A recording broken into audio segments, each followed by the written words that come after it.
Hey guys, tonight we begin with a story about royalty, tradition, and questionable family trees. We're talking about what inbreeding did to Europe's royal daughters.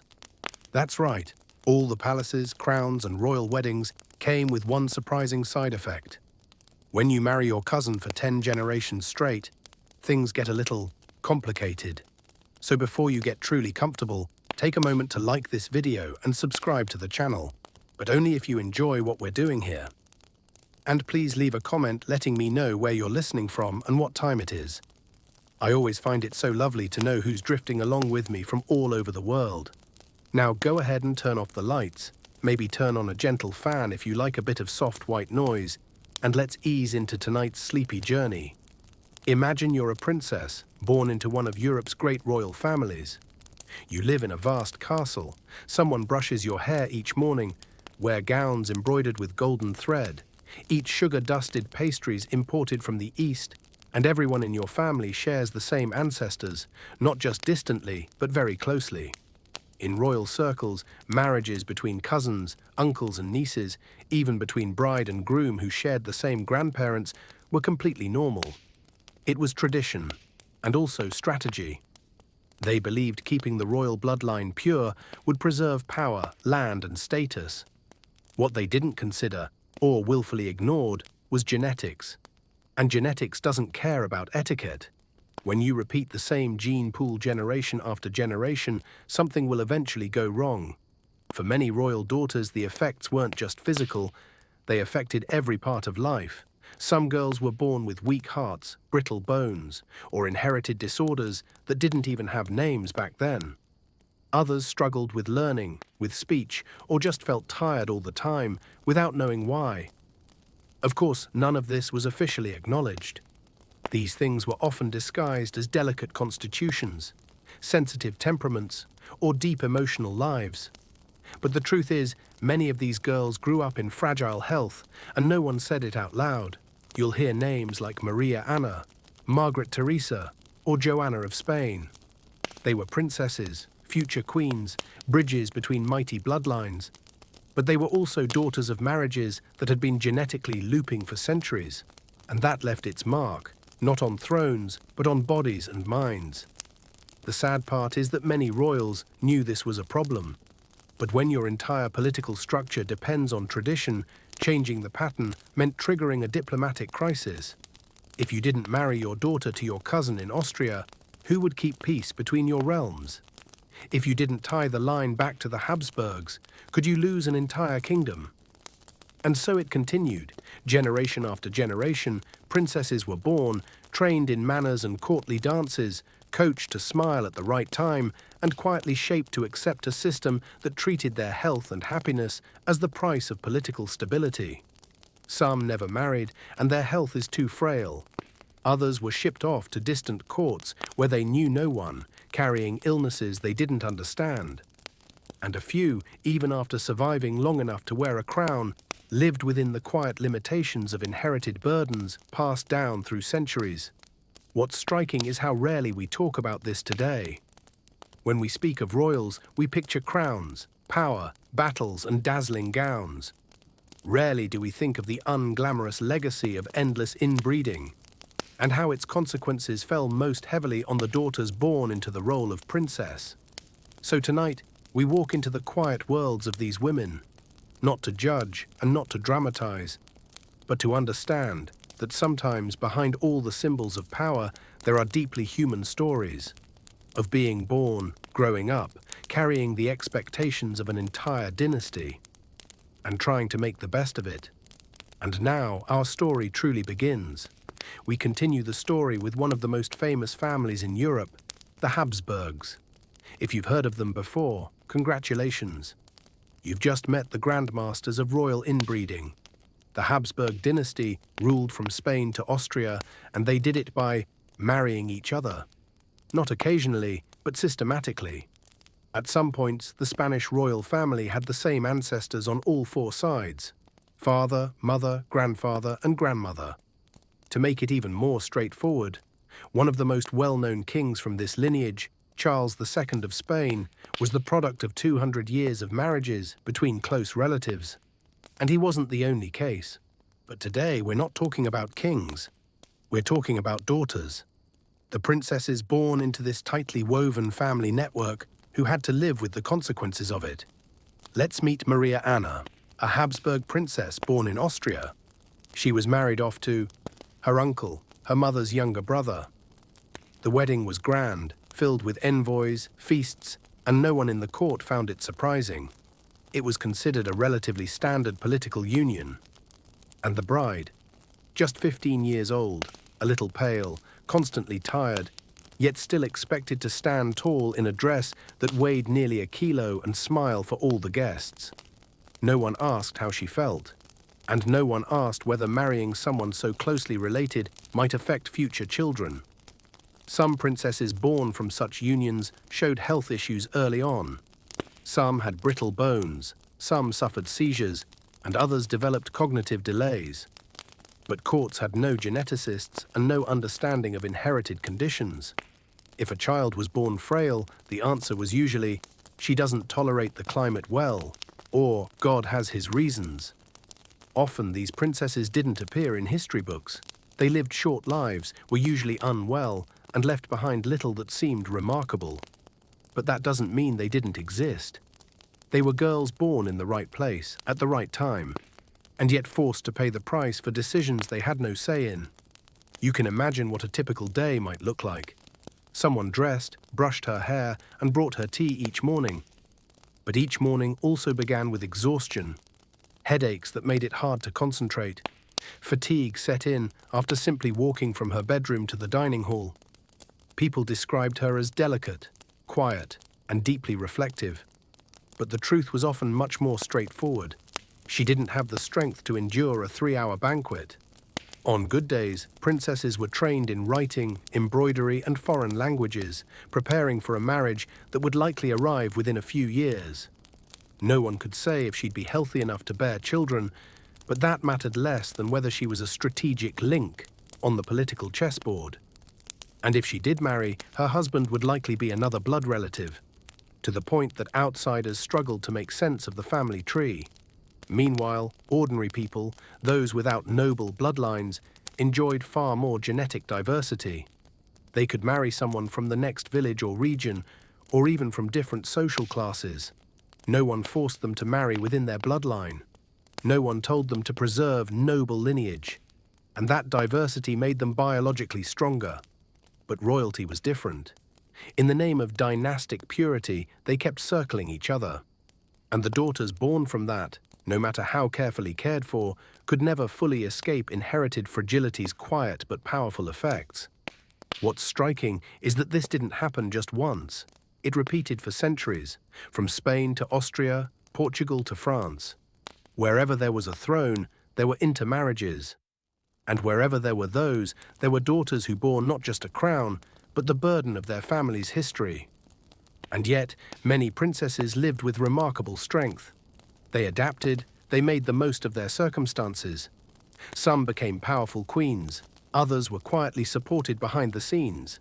Some, though they lived quietly, left behind letters, journals, and little stories of their lives. Regarding the most visible consequence of royal inbreeding in European history, there's one historical trait you can't ignore: the jaw. Yes, the legendary Habsburg jaw. If you've ever seen classic portraits of kings, queens, or princesses from this dynasty, you probably noticed it right away. The prominent, jutting lower jaw that gave the face a distinctive look. Modern historians call it the Habsburg jaw, though back then no one dared to mention it out loud, as criticizing royal appearance was strictly off-limits. And of course, the royal daughters were not exempt. Many Habsburg princesses shared strikingly similar facial features, not because they were siblings, but because their ancestors had married their cousins for generations. The jaw wasn't just an aesthetic issue. It affected eating, speech, and sometimes even breathing. Some princesses had to speak slowly so they could be understood. Some struggled to chew harder foods.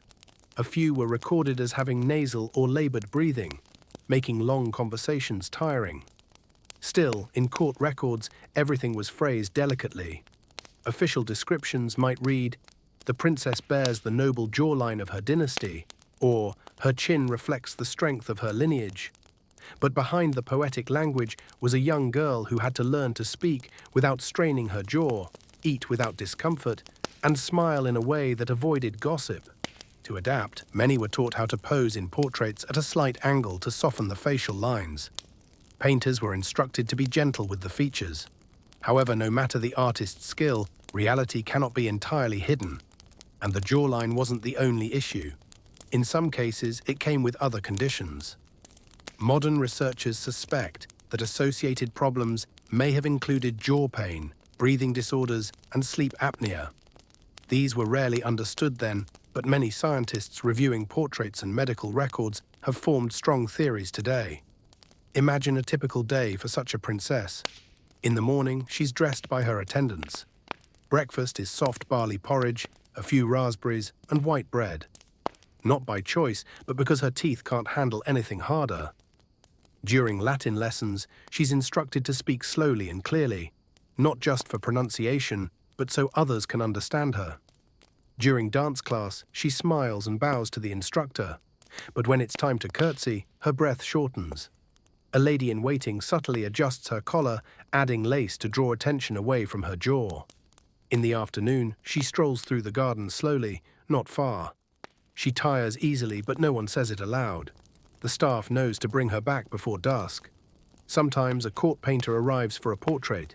He's gently reminded, "Please paint the princess from a soft side angle, not straight on." At night, she sits quietly, embroidering. People say she's reserved, introspective. But often the truth is more straightforward. Talking too much is exhausting. And sometimes she wants silence. And yet, despite all of this, these princesses still carried the responsibilities of royalty.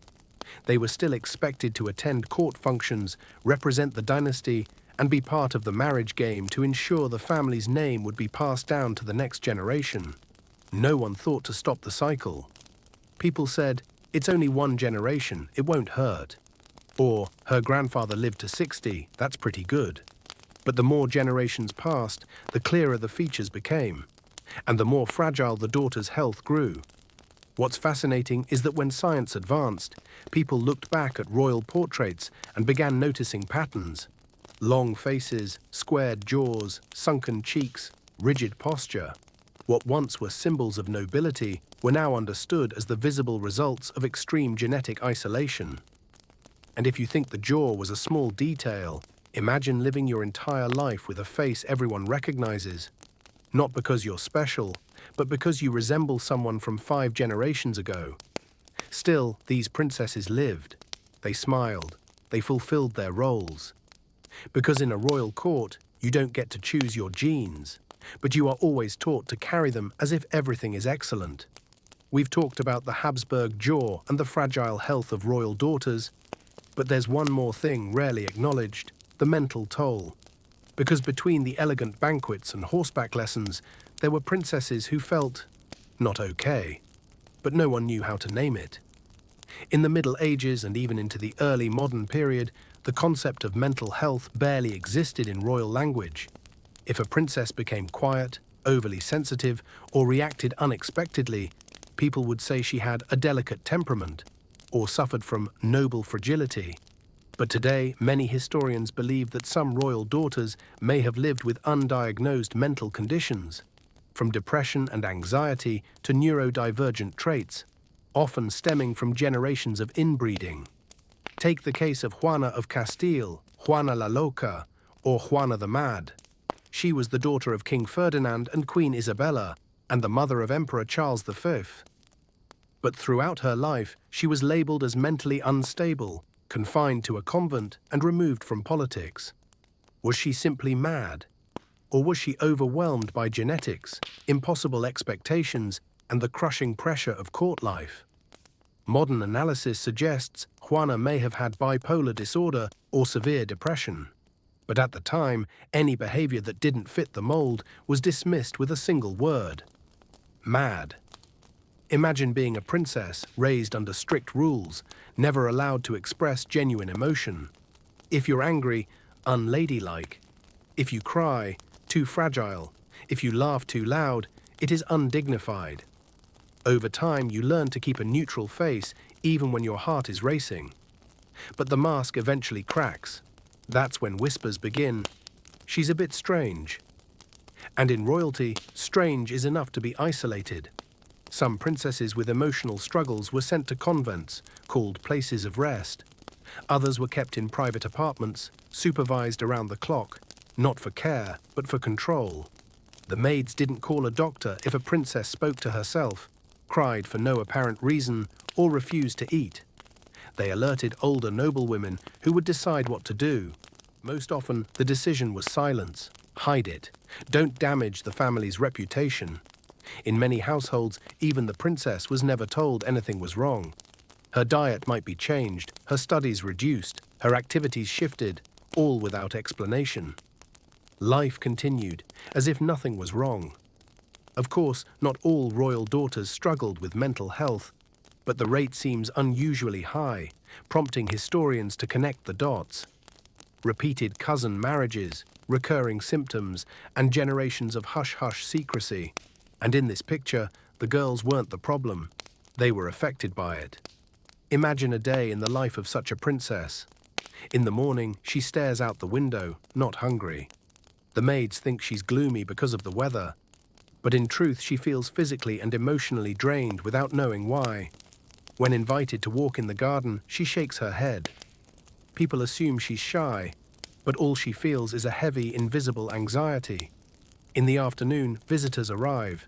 She's called in, smiles, and says a few polite words. Then her heart races, her hands go cold, and she only wants to return to her room. Someone comments, "She's sensitive, she needs discipline." That night she lay awake, staring at the ceiling and wondering if she had said something wrong, wondering why everyone else seems fine. She doesn't know what this feeling is, only that it never leaves.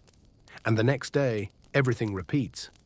These stories rarely appear in official records, but if you read between the lines, you'll find the silences, the places where real feelings were buried.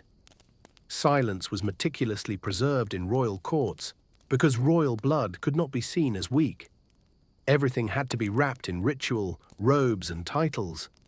But silence doesn't make anything disappear. It only makes a girl feel more alone in her palace.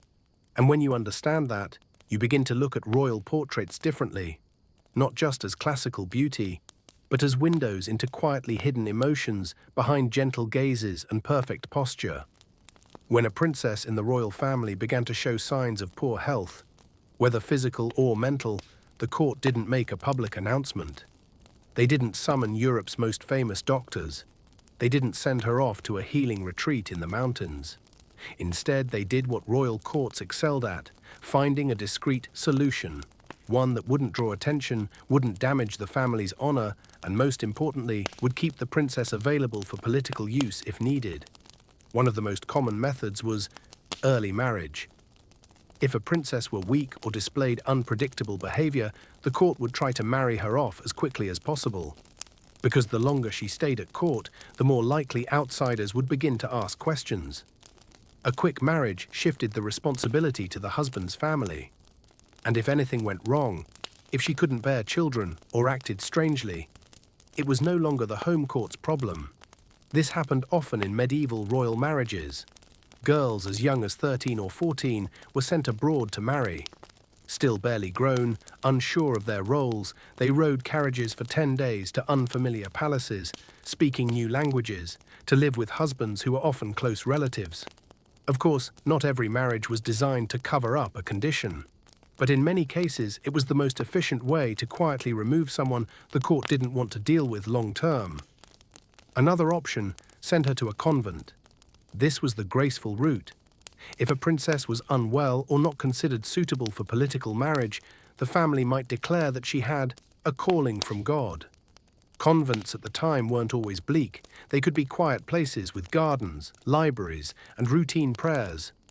But they also meant total political disappearance, a retreat dressed in religious robes. Yet many girls didn't choose this fate. Some were sent without ever being asked. A small ceremony would be held, she'd wear a white habit, and the court would call it a virtuous decision. But she was just 16. had just finished a difficult lesson and hadn't even begun to figure herself out. A rarer, more chilling option. Keep the princess entirely hidden. In some cases, if a girl were born with severe deformities or showed serious mental disturbances, the royal family wouldn't announce her birth at all. No public baptism, no official family tree listing, no portraits. She would live in a secluded palace wing or a small house near a convent with only a caretaker and a few holy books. And for the rest of the world, she never existed.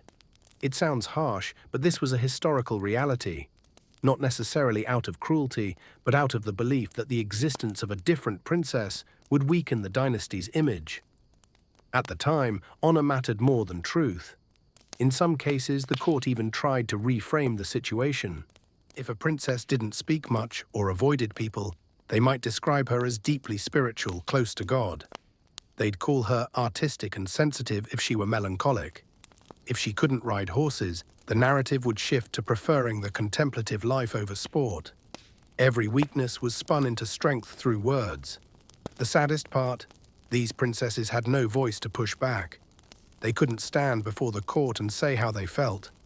Everything was decided for them by parents, priests, or the writers of history. And for those quietly removed from sight, their silence lasted centuries. Even now, we don't know many of their names. Just a few scattered documents, a handful of unsent letters, or an unsigned portrait gathering dust in a royal archive. Yet among all these solutions, there's one thing no one ever mentioned: empathy. Because if, back then, mental health care had existed, perhaps these girls wouldn't have had to live in silence. Things might have been different if someone had sat beside them, asked how they felt, and truly listened. But that didn't happen. And so, history moved on, with princesses married off young, sent to cloisters, or simply erased from the books. They left no great monuments, no statues in palace courtyards.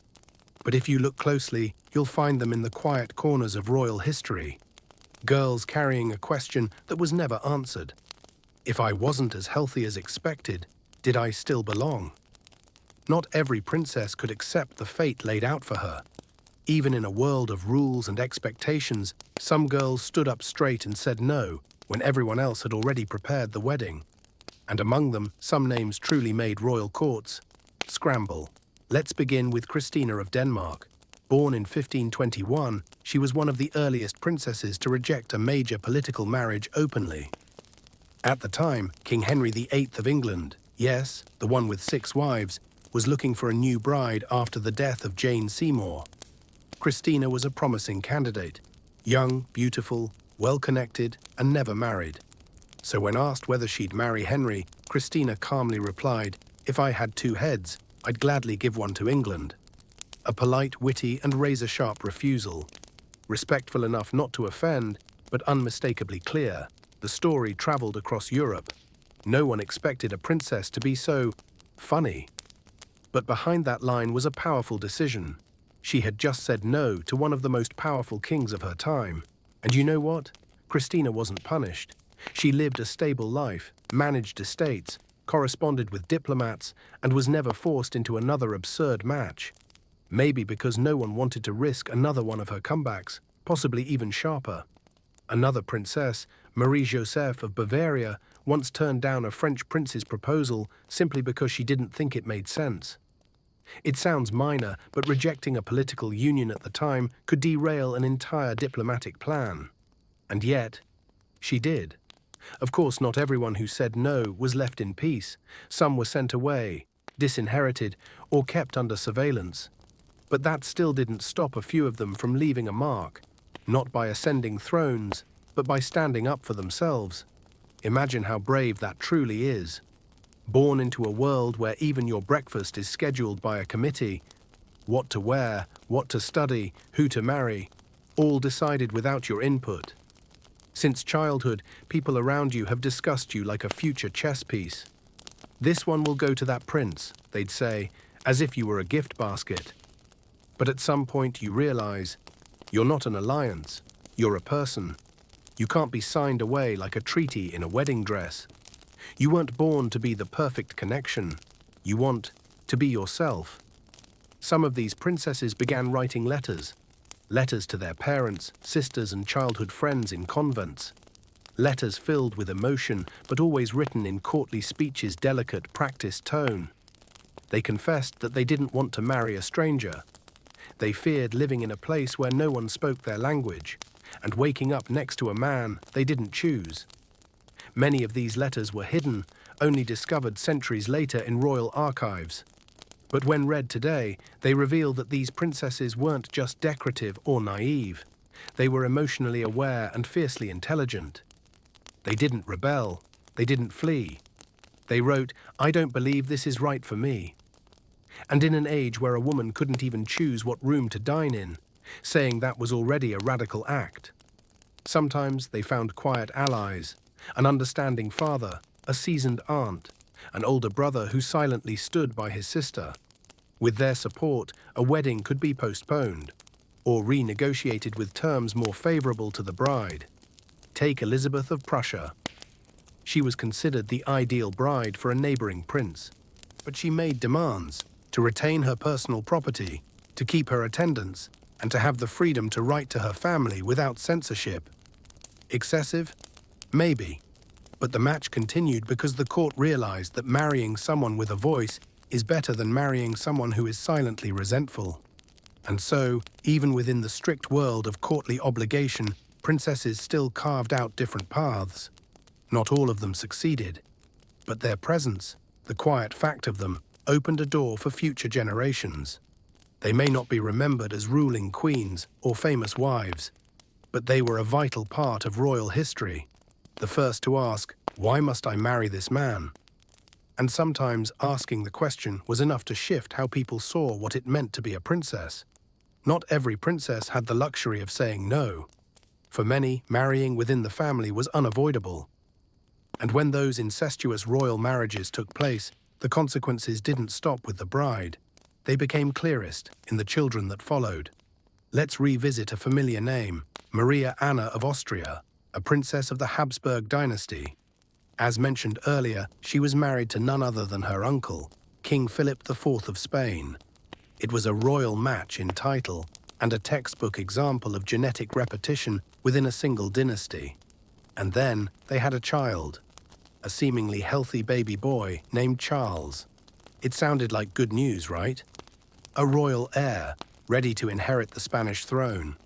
But no one could have imagined that this little boy, Charles II of Spain, would become one of European history's most medically studied monarchs.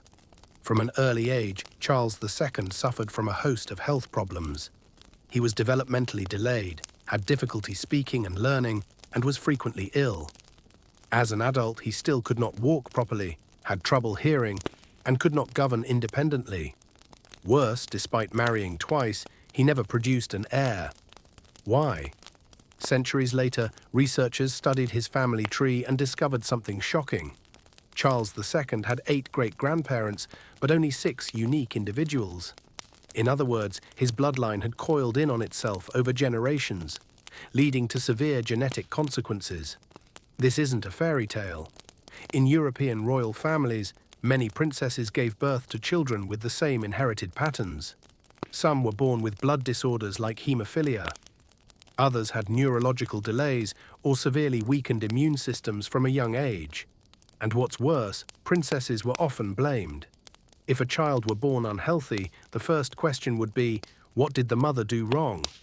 Even though both parents carried the same genetic flaws, because they were related, the court rarely acknowledged that truth. Instead, they blamed ill fortune, bad weather, or even God's will. Sometimes, a princess would quietly retire to her homeland or leave court for failing to provide an heir. No one looked deeper into that she'd been married to her cousin, who had shared the same family line for 3 generations. Imagine being a mother who gives birth to a fragile child, only to be exiled, pitied, or punished instead of comforted. No one seemed to see that she, too, was the product of centuries of inbreeding. Living in a body already worn down by inheritance, some princesses gave birth to many children only to watch most of them die young. Some bore 5 or 6 babies, but only 1 or 2 survived past age 10. Today we understand that these losses were likely caused by recessive genetic disorders, conditions that only appear when both parents carry the same mutation, in a family where everyone is a cousin, which happens more often than you might think. It wasn't just physical pain, it became an emotional and spiritual burden. In private letters, many princesses wrote things like, "I don't know what I've done wrong," or "I pray every day, but God still doesn't give me a healthy child." You can feel the loneliness in every word. Some turned to religion, seeking solace in monasteries. Others lived out the rest of their days in quiet retreat, hoping to find peace after so many losses. And a few, even in grief, kept fulfilling their duties, bearing children, clinging to the fragile hope, maybe this time will be different. It wasn't until the 19th century, with the birth of genetic science, that people finally began to understand that this wasn't the individual woman's fault. It was the fault of the system, a system that valued dynasty over well-being. They believed marrying family was safer than inviting outsiders. That claimed noble blood should remain pure, despite centuries of evidence to the contrary. And in that system, the princesses, born into it without a say, bore the cost most clearly. Still, they lived. They loved their children. They smiled before crowds on horseback. They wrote gentle letters about garden flowers and autumn skies, as if to whisper to the world, "I am still here. I am still living, even if I am not as healthy as they hoped." In the age before photography, everything the public knew about royalty came from one source: portraiture. And in a world where appearances mattered more than truth, these paintings weren't just art, but strategy, especially when a princess's health wasn't quite what the court had hoped. Imagine you're an artist summoned to the royal palace. In front of you sits a 14-year-old princess on a lacquered wooden chair, dressed in a forest green velvet gown with a high collar, hands gently resting on her knees. At a glance, she appears delicate. But beneath that poise, you notice fatigue in her features, pale skin, and a soft wheeze in her breath. And then you hear the instruction, "Make her look well." A little healthier, perhaps. It sounds gentle, almost kind, but it's an unambiguous directive. Paint what should be, not what is. For centuries, this was how the royal image was managed. No matter how frail a princess might be, her portrait would show a proud posture, bright eyes, rosy skin, and a vigorous frame. If needed, a sharp jawline would be softened, a slouching spine, straightened with a few brush strokes. Sleepless eyes. Just add a little light pigment. The result? An entire continent gazed upon ideal princesses, while the real girls lay in dark rooms, avoiding sunlight due to chronic migraines. Take, for instance, Princess Margarita Teresa of Spain, who was immortalized in the famous paintings of Diego Velázquez. In his work, she appears radiant, golden curls, a dress like spun clouds, standing in court with regal poise and confidence. But in reality, Margarita was a sickly girl from childhood. She suffered from digestive issues, frequent fatigue, and showed signs of hereditary illness. She died at 21 after bearing 4 children in 4 years, only one of whom survived to adulthood. So the question is, were those portraits wrong?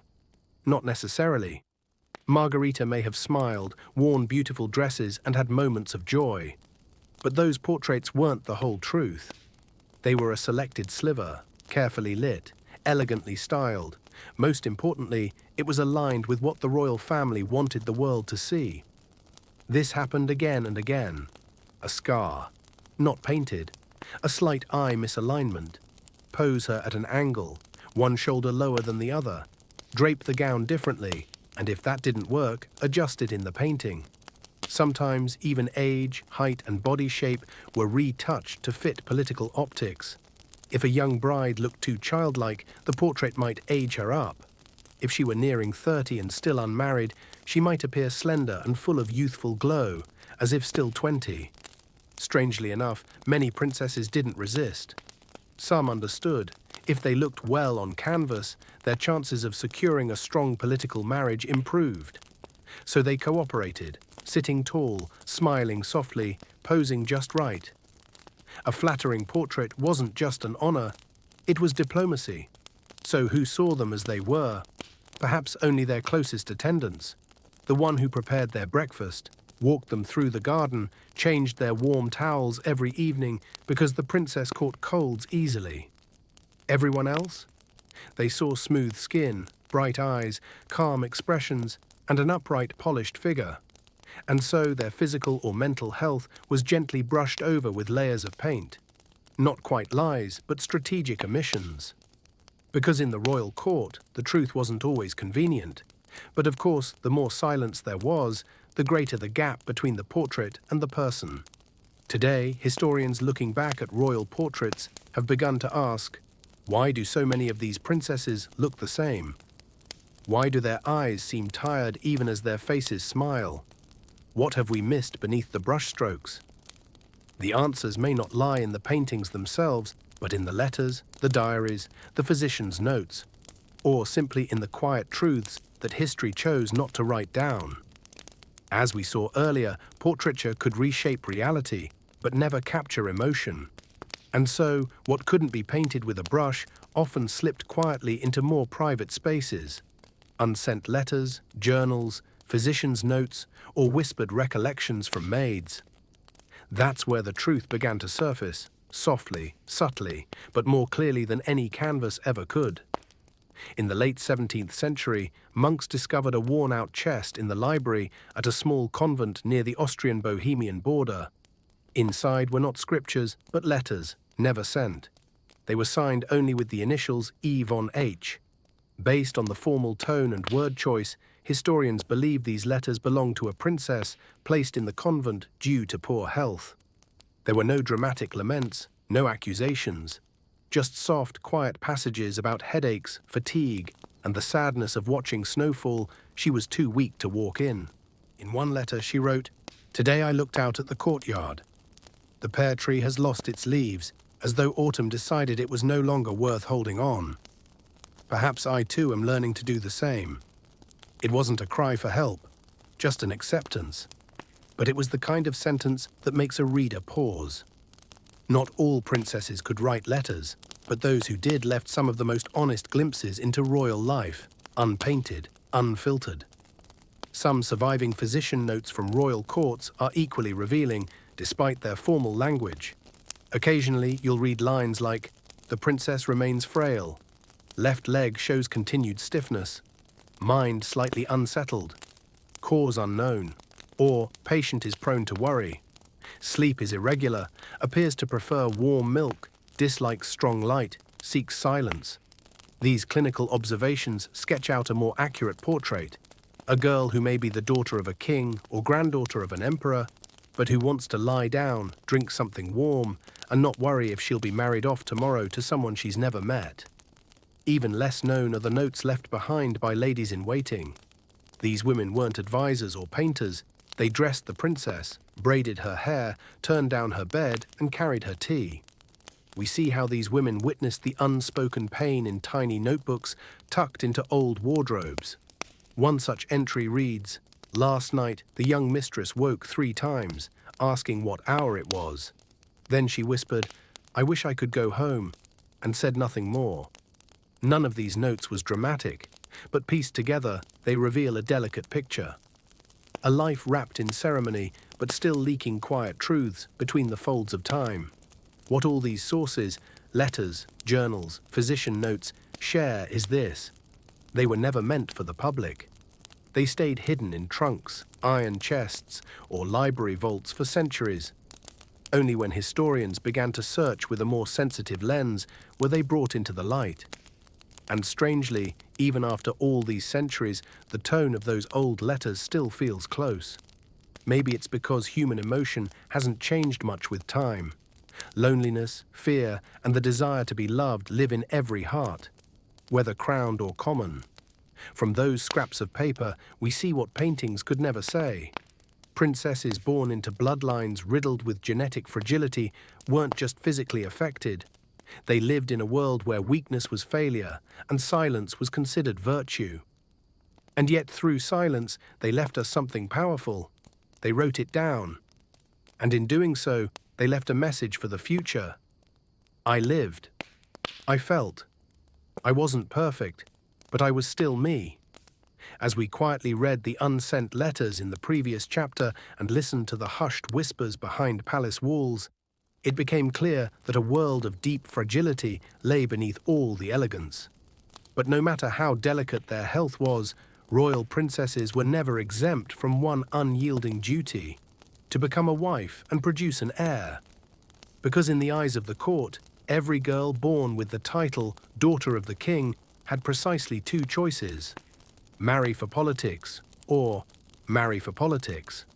Only the destination varied, and so on a day neither warm nor truly cold, you, a princess, leave where you grew up. You say goodbye to the garden you knew by heart, your soft pillows, your loyal attendants, and even the stone pathway where you once sat and wept when you learned you would never choose your husband. Your carriage rolls across foreign lands for weeks, bound for a kingdom where you know no one, barely understand the language, and have no idea what your life will look like after tomorrow. Royal marriages rarely begin with roses and sweet words. They start with lists. Who will accompany the bride, how much dowry is provided, who manages her belongings, and how soon she must conceive. This means that as soon as you step foot in your new palace, before you've memorized the names of your new aunts-in-law, someone will be quietly tracking your cycle, because the primary and only goal is to bear a child. But pregnancy wasn't uncomplicated for many princesses born from generations of intermarriage. Their bodies were often frail. Some suffered from hormonal imbalances. Some had congenital anemia. Others couldn't conceive due to hereditary issues that no one at the time had a name for. Yet none of that mattered. A letter would be returned to your family if no pregnancy occurred within 6 months. If a year passed without news, your husband's physician, not yours, would begin examining you. And if 2 years passed, whispers would begin: does the princess have a problem? No one asked, is the husband healthy? In that suffocating silence, you still dined each evening in elegant gowns, still smiled across from dignitaries, yet every gaze held the same unspoken question: when will there be good news?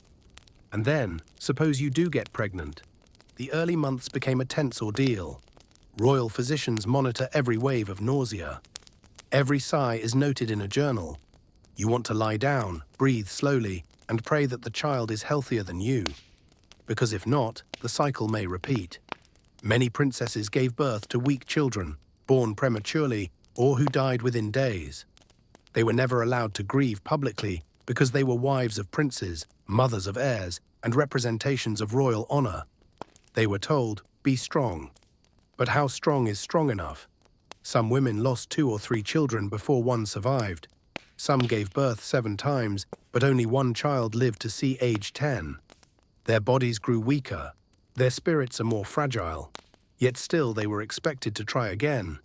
Because that is your duty. And if your child does survive, one day you might notice something. He stumbles like his great-uncle, struggles to pronounce words, or catches colds too easily. Doctors note, again, slightly delicate, low constitution, but good spirits. You look at your child and wonder, what have I passed on? Even though you know it's not your fault, and sometimes the cruelest part is, you're barely allowed to be there. Royal protocol dictates how children are raised. They're handed over to nursemaids, then tutors, then governors. You're scheduled into their day like an appointment. Sometimes all you get is, "Did you sleep well, my darling?" before you're ushered away. Among the surviving letters, some are filled with quiet sorrow. Today my son did not recognize me. He thought I was a guest. I smiled and let him keep thinking that to be a mother, wife, and princess are 3 roles. But for girls born into closed royal bloodlines, they collapse into a single word: endurance. Still, they pressed on. They wrote home. They tried to teach what they believed was right. They kept themselves composed and flawless in public. Because they knew, in their world, there was no room for exhaustion. We've followed the princesses to unfamiliar lands, where they became wives, mothers, and began carrying a whole new burden of expectations. But if you thought their married life revolved only around childbearing, oh no, that was just the beginning. because in royal palaces, faithful monogamy was rarely part of the arrangement. You are the official wife on paper, the one in the bridal gown, the grand wedding procession, your name printed on treaties and diplomatic documents. But that doesn't mean your husband belongs only to you, especially when your husband is a young, healthy prince who loves hunting and feasting and frequently finds himself particularly interested in court musicians, visiting noblewomen, or the ever-present ladies-in-waiting. And you? You're expected to be understanding. The queens before you lived this way. Your aunts, your sisters, maybe even your mother. You're not allowed to protest. Because you are the official wife, the living emblem of alliance between two kingdoms, the woman destined to bear the heir. Jealousy? That's for the uneducated. So you sit in your private chamber, embroidering daisies onto fine linen, hearing laughter echo down the hall, knowing your husband won't return to your room tonight. And yet, by morning, you must smile graciously over breakfast, in front of foreign diplomats. Some princesses were luckier, if their husbands were at least kind. He may still have mistresses, nearly unavoidable, but he'd respect her, check on her, and spare her the humiliation of public betrayal. But husbands like that were rare. Others made no effort to hide their affairs. Their lovers were brought into the palace, housed near your quarters, given personal servants, and the freedom to roam. And soon the whispers began. She's pregnant. It might be a boy. If the princess doesn't bear an heir, who will? You're not allowed to react. But deep down, you know, a child born from another woman could become the greatest threat to your position. And if your child is sickly, frail, or doesn't survive, things grow even more precarious. Some princesses, when faced with this, chose quiet withdrawal. They kept to themselves, poured their energy into books, their children, or quiet hobbies, anything that drew little attention. Others tried desperately to win back their husband's affection, dressing more beautifully, playing the charming hostess, even inviting musicians from other regions to impress them. But some chose not to play by the rules. Little-known records mention princesses who resisted, not by running away or screaming, but by quietly asserting control over what was theirs. One refused to entertain guests from her husband's mistress's homeland. On the other hand, she picked her servants to avoid being spied on. Some kept meticulous diaries, recording who came, who left, what was said, as a subtle form of self-protection. It wasn't a rebellion. It was clarity. And sometimes comfort came from the most unexpected place, the ladies-in-waiting. Not all attendants were strangers. Some were cousins, childhood friends, or daughters of loyal houses. In the shadows of the royal household, these quiet bonds became the last thread connecting a princess to the feeling of being understood. One lady read books with her, another brewed tea just the way she liked it. Some helped sneak letters home through secret paths, uncensored. And in a world of constant surveillance, sometimes all it took was a knowing glance or a silent nod to make the loneliness bearable. Of course, not every day was bleak. There were sunny afternoons, delicious meals, soft music, and children's laughter. Royal life wasn't all tragedy, but for princesses born of tightly wound bloodlines, with fragile health and tender minds, it always required walking more carefully than others. Because in the royal court, not everyone is allowed to be themselves. Behind the velvet curtains of the royal court, beyond the soft music drifting through afternoon tea, lies an essential part of every princess's life: education. You might think that being born a princess meant studying everything: Greek epics, classical mathematics, painting, harpsichord. But in reality, what you learned depended entirely on one thing: what others expected of you. And for most princesses from the medieval to early modern period, that goal was simple: becoming someone powerful's wife. So their education wasn't designed to develop the self. It was designed to make them marriageable. A typical day of learning began early, no sleeping in. Before the sun was up, you'd be expected to be ready, hair neatly brushed, dressed in a modest gown, sitting upright, waiting for your tutor to arrive. The first lesson might be royal history, but forget revolutions or equality. What you'd study was who married whom, to ally which kingdom with which. It was a course in dynastic matchmaking, complete with dizzying genealogical charts. Then came etiquette. You'd be trained to bow at the right angle, step into a room at the correct pace, and smile at the ideal tilt. How can you hold a wine glass without spilling it and say yes intelligently yet obediently?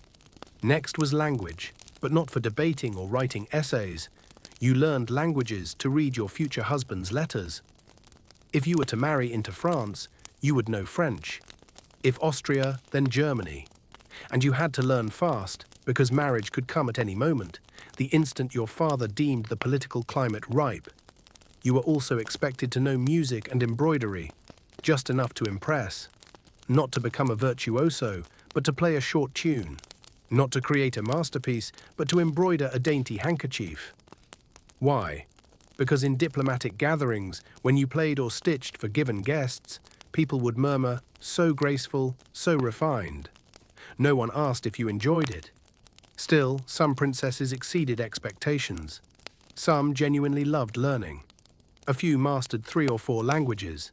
Some read philosophy at a time when women were barred from universities. Others secretly published books under male pseudonyms. But even the brightest learned within limits. A girl who could read and write was admirable, but one who knew too much, who spoke too boldly, who argued her point. She was hard to marry off. So many princesses learned quietly.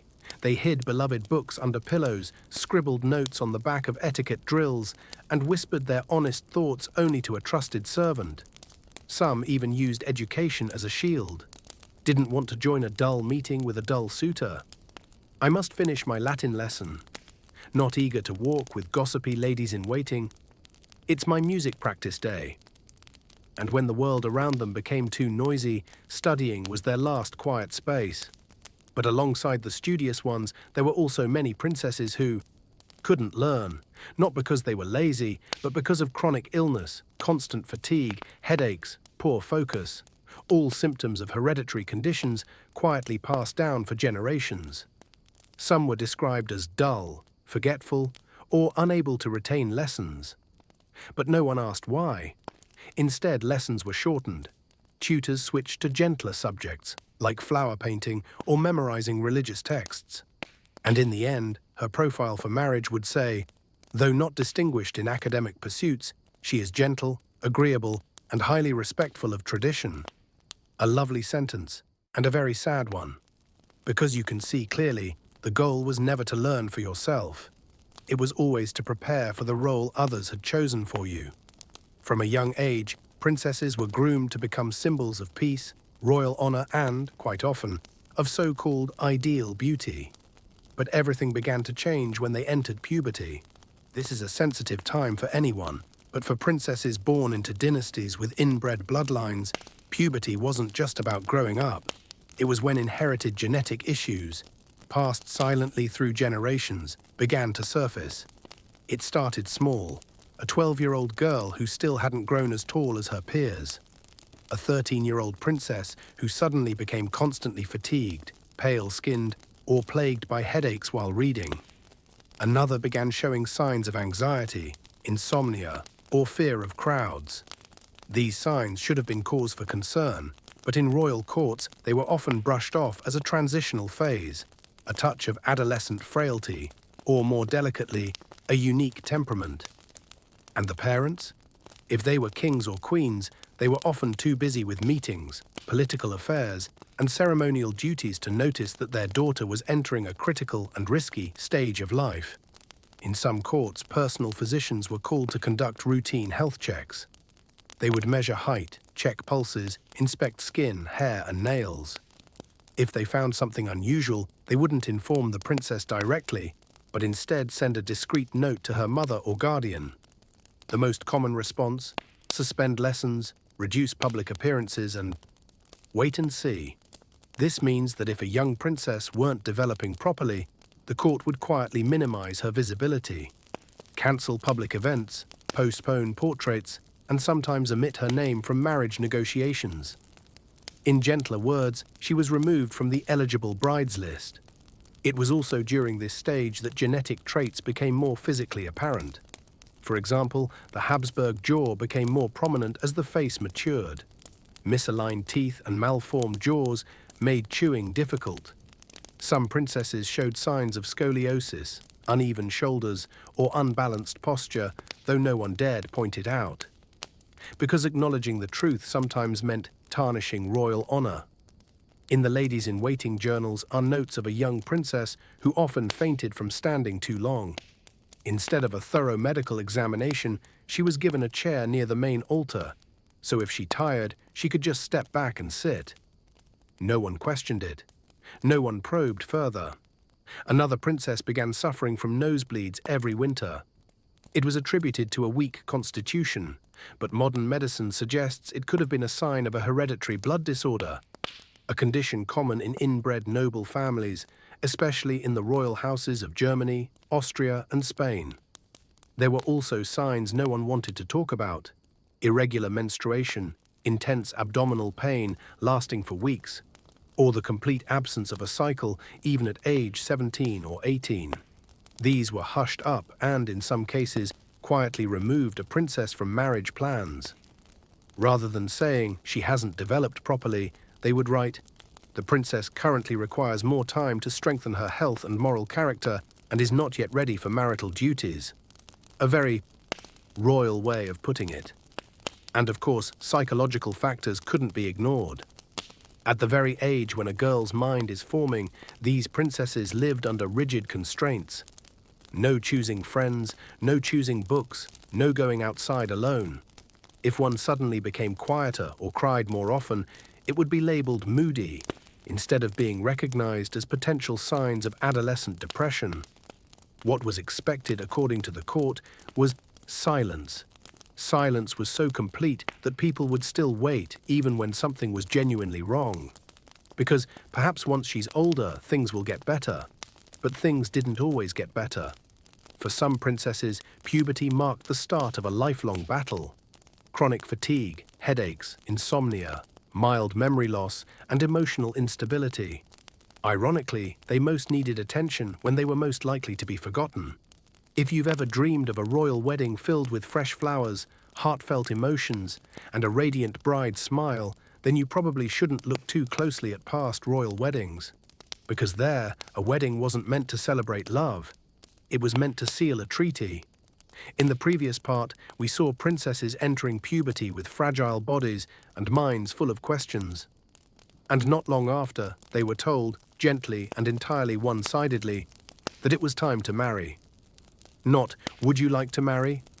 But everything has been arranged. The wedding preparations could last months, not to help the bride prepare emotionally, but to allow both courts time to arrange the clothing, dowry, guest lists, and, crucially, paint portraits of the couple to send in advance, to avoid any unpleasant surprises. And if the portrait had been overly patriotic in its flattery, the first meeting could be a shock. But no matter, the marriage was set, and the princess, whether frightened or unsure, could only smile. On the wedding day, the princess wore a royal gown, often made of heavy fabric, hand-embroidered, trailing on the ground, with a stiff corset and layers to keep her upright. If she was dizzy or faint, today was not the day to collapse. In the morning, the bride was beautified, according to the era's standards. Naturally rosy cheeks, but still applied, tightly pulled hair, even if her scalp would ache for days, and weighed down with so much jewelry she couldn't bow her head. Records mention many princesses having headaches during their weddings, yet still standing for portraits, riding in carriages through crowds, and bowing to hundreds of guests. Some even vomited behind the scenes and returned smiling. Because a wedding cannot be postponed. The ceremony itself followed strict rituals, vows, rings, proclamations, all under the gaze of strangers in rooms too big, too bright, too loud, and far too overwhelming. You couldn't tremble. You couldn't cry. Even though deep down, you knew that from today on, you would leave behind everything familiar and enter a life you didn't choose. That evening came the banquet. A royal wedding feast could stretch past midnight with hundreds of dishes, music, dancing, and countless toasts. But the bride usually couldn't eat a thing. Her dress was too tight, her head spinning, or she was too exhausted from a day of performing the role of the perfect princess. And then, just as the music faded and guests began to leave, the final ritual began, the wedding night. And while that story will be told in more detail in later parts, it's enough to say, it wasn't romantic. Many princesses had no real idea what would happen. They had been taught how to sit, eat, and smile, but not how to be a wife. Some were shocked, some frightened, some endured, and almost all never spoke of it again. Whispers behind palace curtains would note, "She did well," or "She did not react." And that was enough. After that night, the princess's life turned a new page. No longer the daughter of her father's kingdom, she now belonged to someone else, to another court, among strangers, performing the role assigned to her, even if her body ached and her mind still reeled in confusion. The wedding ended, but the burden had just begun. You'll see smiles, dazzling clothes, and sparkling scenes in royal wedding paintings. But what no one painted was the bride's eyes. Eyes holding steady, trying to stay calm, while inside all she wanted was to sit down and rest. And if there's anything truly admirable about royal princesses, it's not the crown or the lace gloves. It's their resilience. On a day when the world celebrated, they were not allowed to break. After the grand weddings, the festivals, the banquets, and the elaborate ceremonies, people often speak of princesses who became queens, mothers of future kings, or timeless icons of beauty. But somewhere, in the pages of history rarely turned, there are names no one remembers. Not because they lacked anything special, but because they didn't meet expectations. Many of the hundreds of princesses born in medieval and early modern Europe never married. They never left the palace, had no official portraits, and didn't appear in dynastic marriage records. Some have no descriptions of appearance in any surviving document. Their stories are summarized in a single line. Fifth daughter of the king, died at age 22, lived in a convent. And that's all. But behind those words were lives with dreams, sorrow, and many unanswered questions. Why didn't they marry? Perhaps poor health, perhaps signs of psychological difference. Maybe they resembled the wrong side of the family too closely. Or possibly, and this happened often, they weren't chosen. At the time, royal families often prioritized the most outstanding daughters in looks, health, and decorum. Those who didn't meet the standards were kept. No one said it aloud, but the signs were clear. Fewer tutors, fewer invitations, and eventually marriage was never mentioned again. Some such princesses were sent to convents, not as nuns, but as ladies of honor. They still wore silk, read scripture, and lived comfortably apart. They didn't appear in public, didn't attend feasts, and weren't painted. Sometimes they didn't even know why. They only knew their sisters left one by one, climbing into carriages to marry. At the same time, they remained in a small room with a window facing the inner garden, stitching handkerchiefs, reading books, and hearing chapel bells in the distance. Some lived content lives. They spent time learning music, growing herbs, writing journals, or sending letters to sisters far away. Among preserved materials, many delicate letters remain, cherished like treasures. "My dearest sister, I wish I could attend your wedding, but they say I mustn't go out. The air is damp. This winter is colder, but the lavender still blooms. I think of you every time I brew tea." Though forgotten in history, these words prove they weren't invisible. They had emotion, intelligence, and inner lives richer than many assumed. But some princesses gradually faded, not in a mysterious way, but by quietly withdrawing from royal life. First, they no longer appeared at balls. Then their names disappeared from guest lists. Eventually, no one knew where they were, until a single line appeared. The princess died after prolonged illness, buried in the small cemetery south of the chapel. One notable case is Princess Maria Josepha of Bavaria. The 10th child of the king, frail from birth, was barely mobile. She never married, never left Munich, and left behind almost no portraits. Yet archivists discovered she wrote over 150 letters to her younger sister, full of warmth, wit, and astonishing sensitivity. In one, she wrote, "Today it rained. The water streamed down the window like it was drawing your face. I thought if each drop was a whisper, I'd have heard the whole world." Little is known of her private life, but after reading her words, historians admitted that she possessed a mind and heart far beyond her time. But because she wasn't radiant, wasn't robust, and wasn't convenient to marry off, she was left out of history books. The forgotten princesses left no statues, no descendants. But they stand as proof of a quiet truth. Not everyone born in a palace lived like a fairy tale princess. They lived quietly, loved gently, remembered every breeze and slant of light in the courtyard, and left the world just as they lived, without troubling anyone. When people think of royal princesses, they often picture a solitary figure, a quiet girl standing on a balcony, hand resting on the windowsill, eyes gazing into the distance, heart heavy with thoughts. But the truth is, many princesses didn't grow up alone. They had sisters, younger or older. They ate, studied, endured the same rules, and sometimes shared eerily similar fates. In the old castles of Europe, the rooms for princesses were usually near one another, often along the same corridor. These girls, sometimes just a year or two apart, grew up like classmates, except you couldn't choose this class and couldn't transfer out.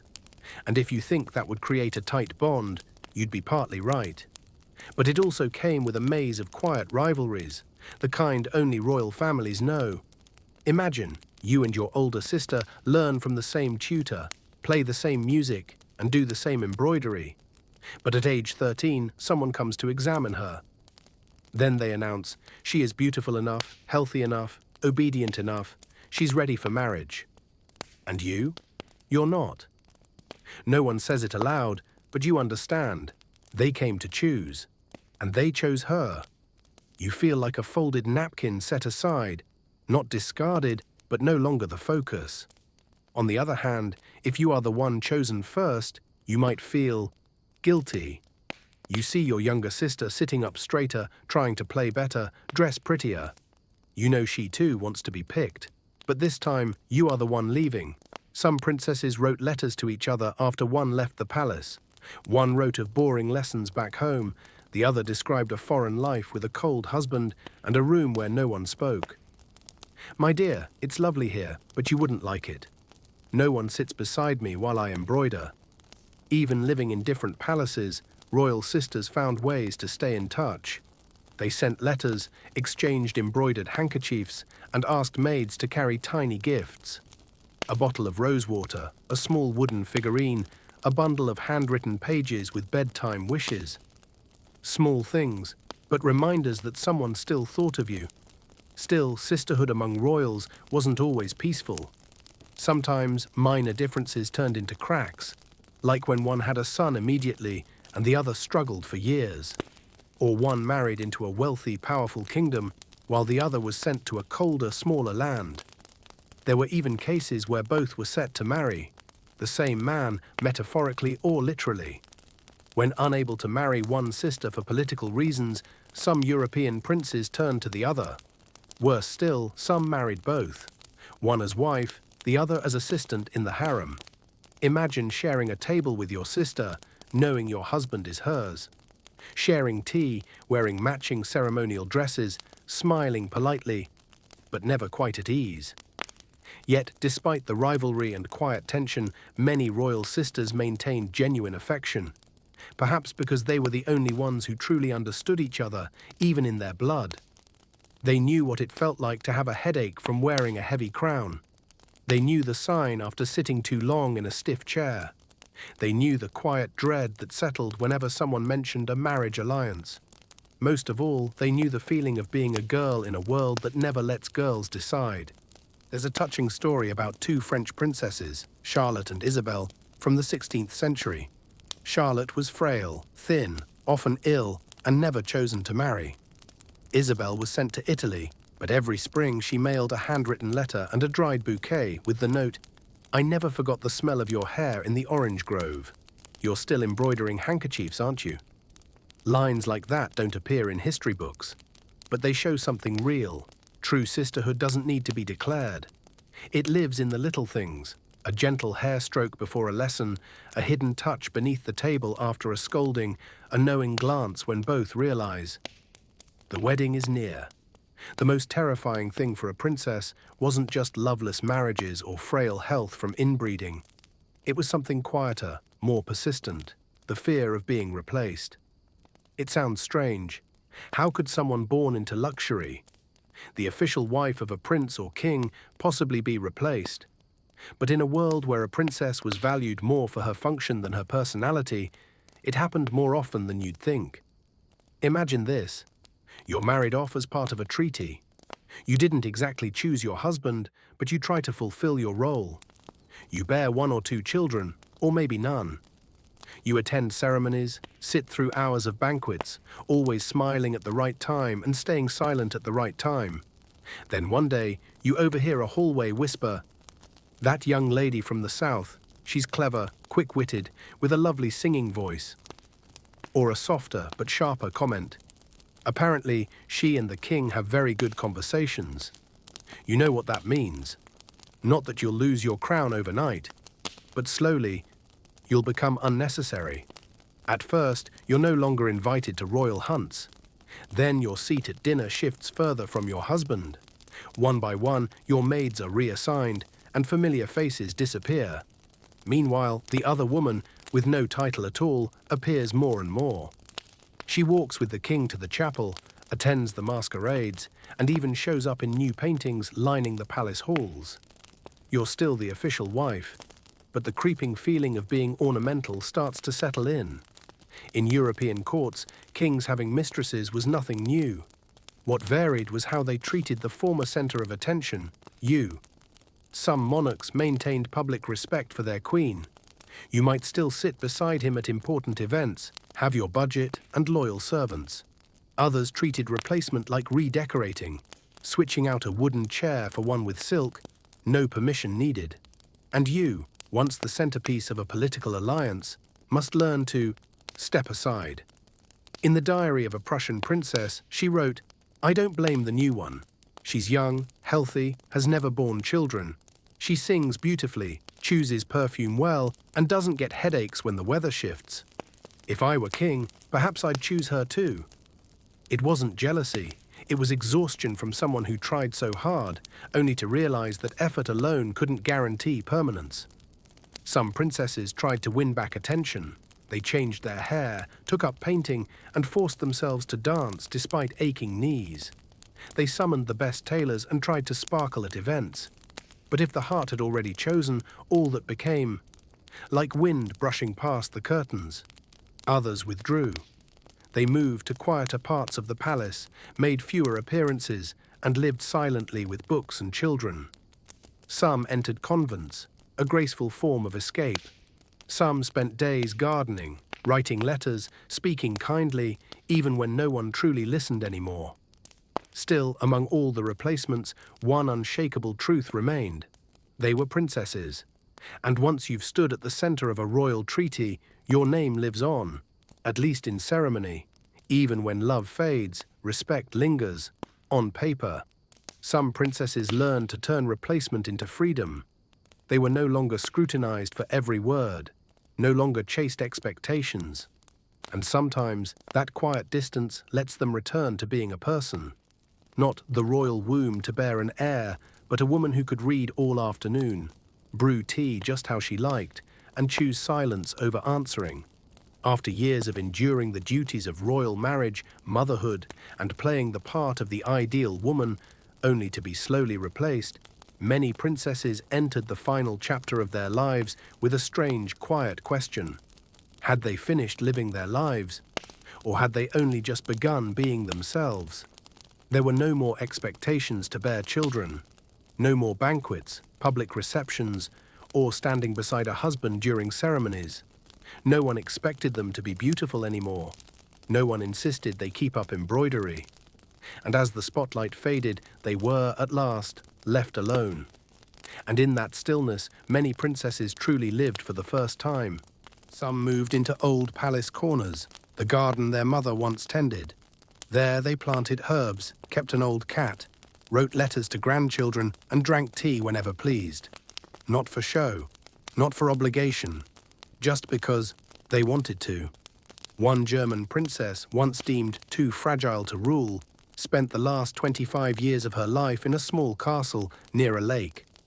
She embroidered, tended to maple trees, and kept a journal every night. In it she wrote, "I used to live by what others thought. Today I live because it rains, and I am happy when it rains."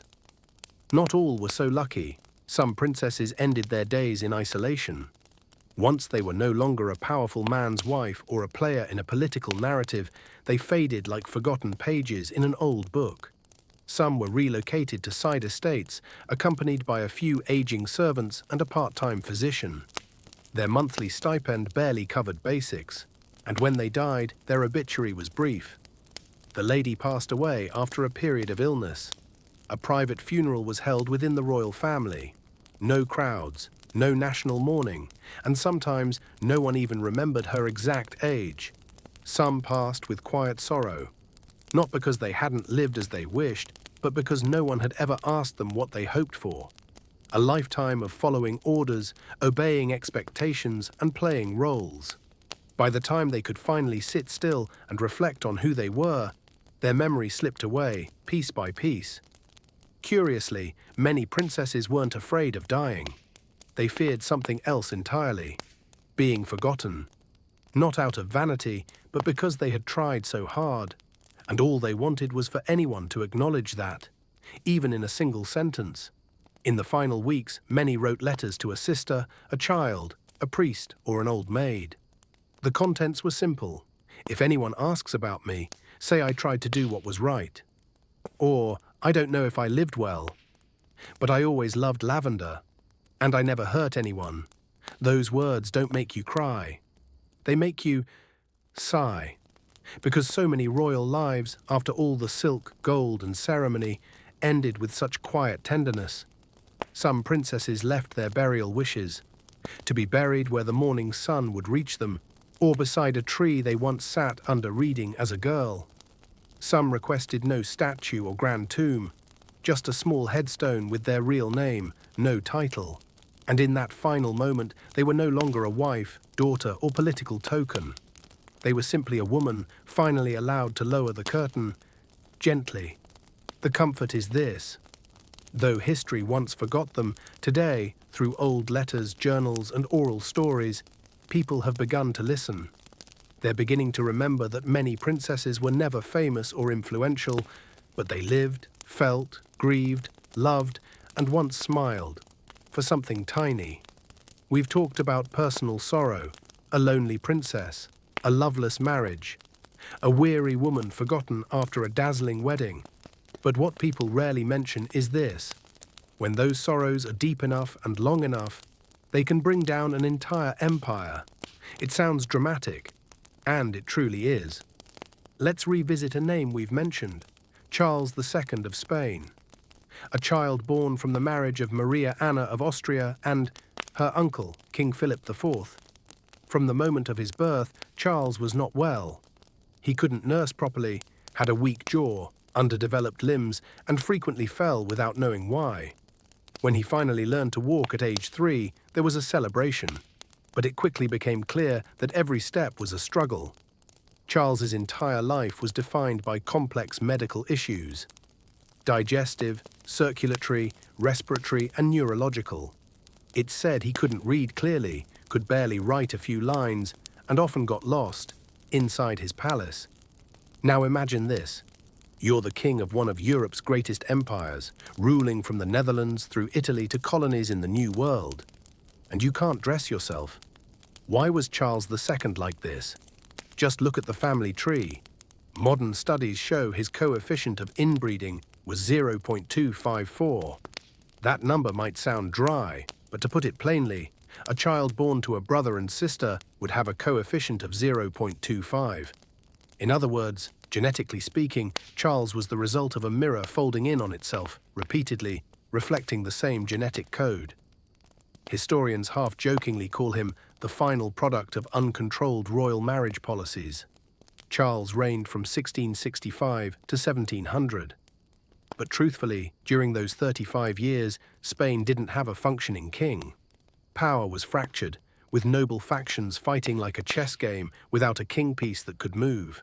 Charles was paraded around like a living symbol, but everyone knew he couldn't rule.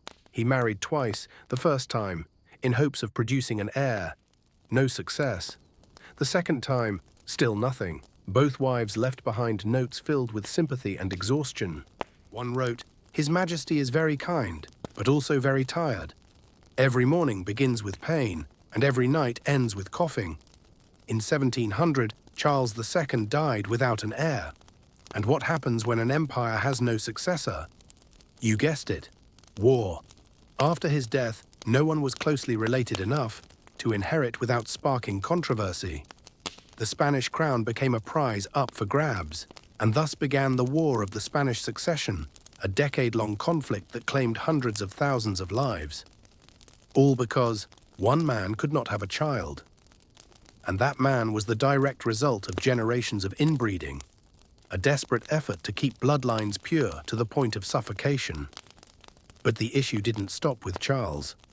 The Habsburgs, one of Europe's most powerful dynasties, began to weaken for the same reasons.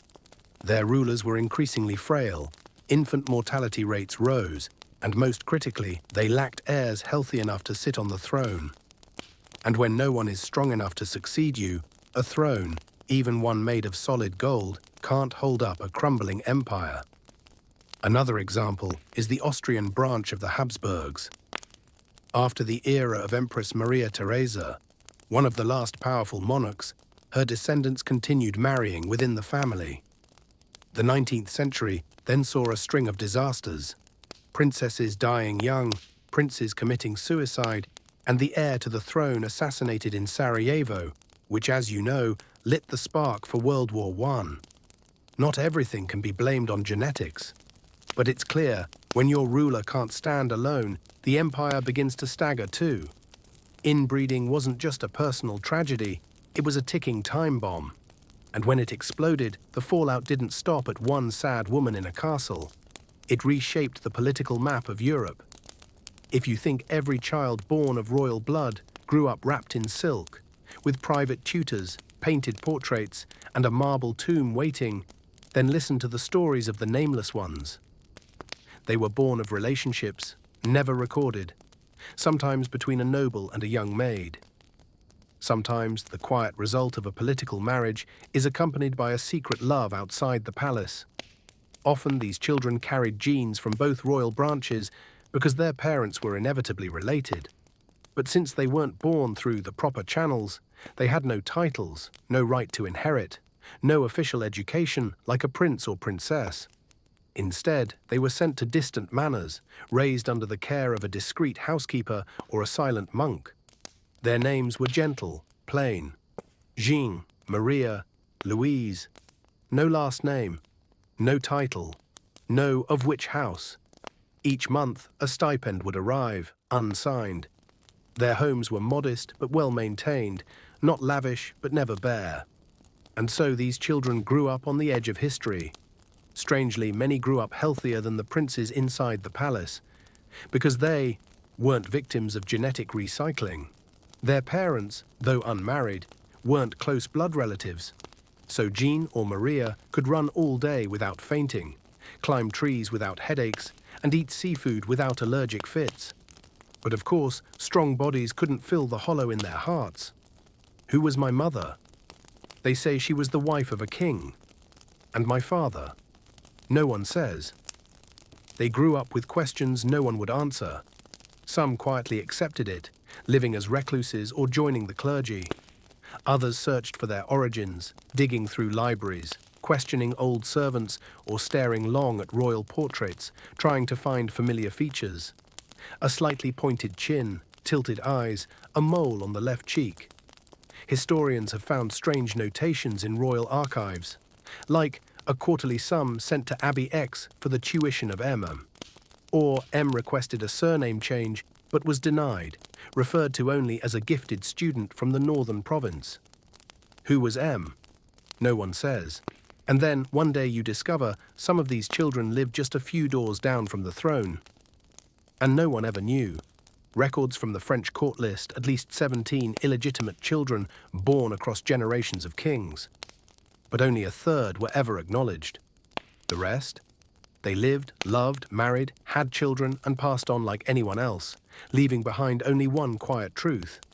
A trace of royal blood in their hearts that no one ever saw.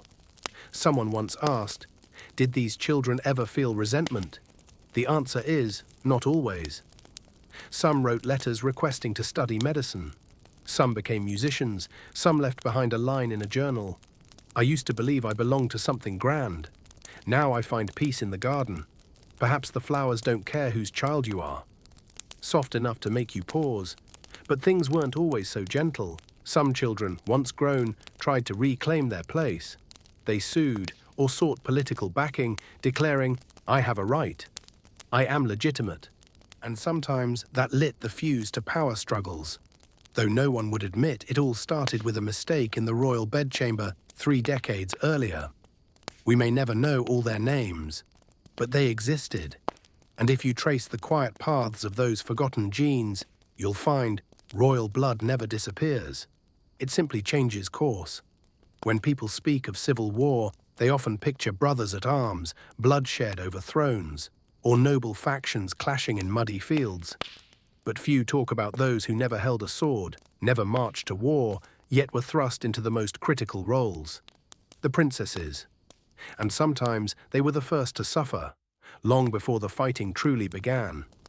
In royal families with too many children, a daughter could suddenly become a bargaining chip. Not because she did anything wrong, but because she belonged to the right bloodline caught in the wrong struggle. Take England during the War of the Roses. The houses of Lancaster and York were at each other's throats, and political marriages were arranged like chess moves. Princesses, some just 13 or 14 years old, were suddenly keys to reconciliation, or worse, excuses for war. One side would declare, our princess deserves to marry the rightful heir. The other would claim she's the product of a corrupted bloodline. And so, while princes rallied their armies, princesses were whisked away from castles, married off to strangers, or even locked up, not for protection, but to prevent them from being used. A French princess named Marguerite was born in peacetime and raised through 4 coups. At age 10, she was learning embroidery when her mother was deposed. At 12, she was engaged to a man who was executed 2 years later for treason. By 15, she was sent to a convent, considered a safe haven, though it was, in truth, a polished prison. In her journal, she once wrote, "My sister does not know where I am. I'm given scripture to read every day, but I cannot see the words. I think I have been forgotten." In Eastern Europe and the Balkans, it was even more common for princesses to be used as political hostages. They were sent far from home to guarantee their family's loyalty. If rebellion broke out, they were the first to be negotiated. One Hungarian princess was imprisoned in a freezing fortress for 7 years because her father changed sides during 2 battles. No one asked if she understood. Because in the eyes of the court and politics, she didn't need to. She just had to exist in the right place and time. Sometimes a princess was forced to marry the son of an enemy as a gesture of peace. Picture it, a 17-year-old girl who had lost loved ones to another kingdom, now powdered, veiled, and led into the palace that caused her grief to marry the prince. And everyone applauds. She smiles. She bows. She plays the part. But alone at night in her chambers, she likely wished only to sleep without dreaming. Many of these princesses never returned to their homelands. They lived in foreign courts, fulfilling their roles as wives and mothers, sometimes even having to explain to their husbands why their own families dared to rebel. You see? A princess might be born amid fireworks, but within years she could be reduced to a pawn, traded between kingdoms eager to see each other bleed. Yet not all princesses stayed silent. Some learned the art of negotiation. They used their soft influence to plead mercy for their families. They sent coded letters home, smuggled news through merchants, or created networks between camps. Some even became true mediators, standing between rival kings, using personal credibility to broker peace, when all they were supposed to be were daughters. One moving example, Princess Isabella of Portugal, caught in the Castilian Civil War, organized a prayer vigil for peace inside the castle of her enemies. People called her naive. And yet, following that quiet gathering, both sides began to retreat. Perhaps because her voice was just that gentle as she read the scriptures. In the palace, everything seemed radiant. Grand windows, gleaming marble floors, ornate paintings, and perfectly arranged seasonal flowers. The princess embroidered handkerchiefs, played the harp, and smiled softly, just like in the old portraits.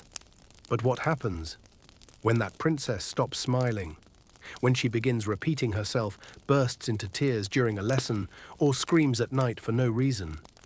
When she sits motionless for hours, staring at the wall, refusing to eat, wearing her gown, refusing to be herself? At that time, there was no concept of mental health, no words for depression, anxiety, bipolar disorder, or autism. Everything was lumped under one vague label: instability. And in a royal family, instability was dangerous. Not because they worried about the princess's well-being, but because they feared for the monarchy's image. If a princess were deemed abnormal, she couldn't marry. She couldn't be queen. She couldn't bear heirs. She couldn't represent the perfection of royal blood that people were meant to admire.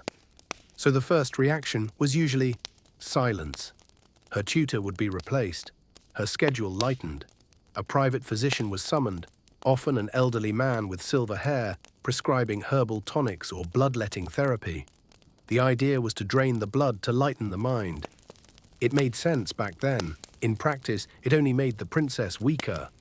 If the condition persisted, a decision would be made. The princess must be relocated, not banished, just sent to recover in the countryside. A phrase that sounded gentle, discreet, and also permanent. She would be taken to a small manor or a remote convent. Only a few loyal servants accompanied her with minimal luggage. No farewell procession, no formal announcement. The history books would record a single line: "The princess is currently in recovery." In many cases, recovery lasted a lifetime. A French princess named Louise disappeared from Versailles at just 19. She was said to be too sensitive to noise, easily startled, and unwilling to meet guests. She was later moved to the Fontevraud Abbey, where she lived for the next 47 years, never once leaving. In all that time, only 3 letters from her survive. None were answered. Some princesses weren't mad, but simply different. They didn't enjoy embroidery or music lessons. They loved drawing maps, reading anatomy books, or wandering the gardens at night. Today, they might be seen as brilliant scientists. In the 17th century, unacceptable. One German princess was documented as prone to discussing numbers and measurements rather than scripture or etiquette, dislikes dancing, shows signs of speaking to herself. And so, once again, she was sent to recover. These places were, in truth, storerooms of royal memories best forgotten. There, women who once wore silk gowns, learned horseback riding, and had portraits painted, now sat knitting blankets by the window, staring at the rain, not knowing what day it was. Yet not all of them faded away. Some princesses, once freed from courtly roles, began to live genuinely. They wrote, they painted, they tended gardens, they befriended nuns. Some even became anonymous authors, sending essays to printers under pen names, writing about philosophy, nature, and even women's rights. In the shadow of being forgotten, a few lit the brightest corners of their souls. But still, such lives were rarely recorded in official history, because in traditional records, only those who fit the mold, neat, proper, normal, were acknowledged. Modern historians are still searching for their traces: unsent letters, unpublished manuscripts, unfinished portraits. And in doing so, they are giving back names to those once known only as the problem. Royal brides often entered their wedding day with intricately braided hair, heavily embroidered gowns, and eyes filled with excitement and fear. But after that day, they were expected to become a stable part of the court, to bear heirs, preserve appearances, and be a wife. But what happens when her husband suddenly dies before she's even adjusted to married life? Death came swiftly in the old world, a sudden fever, an infected wound, a fall from a horse, and sometimes a murder wrapped in the silk of honor.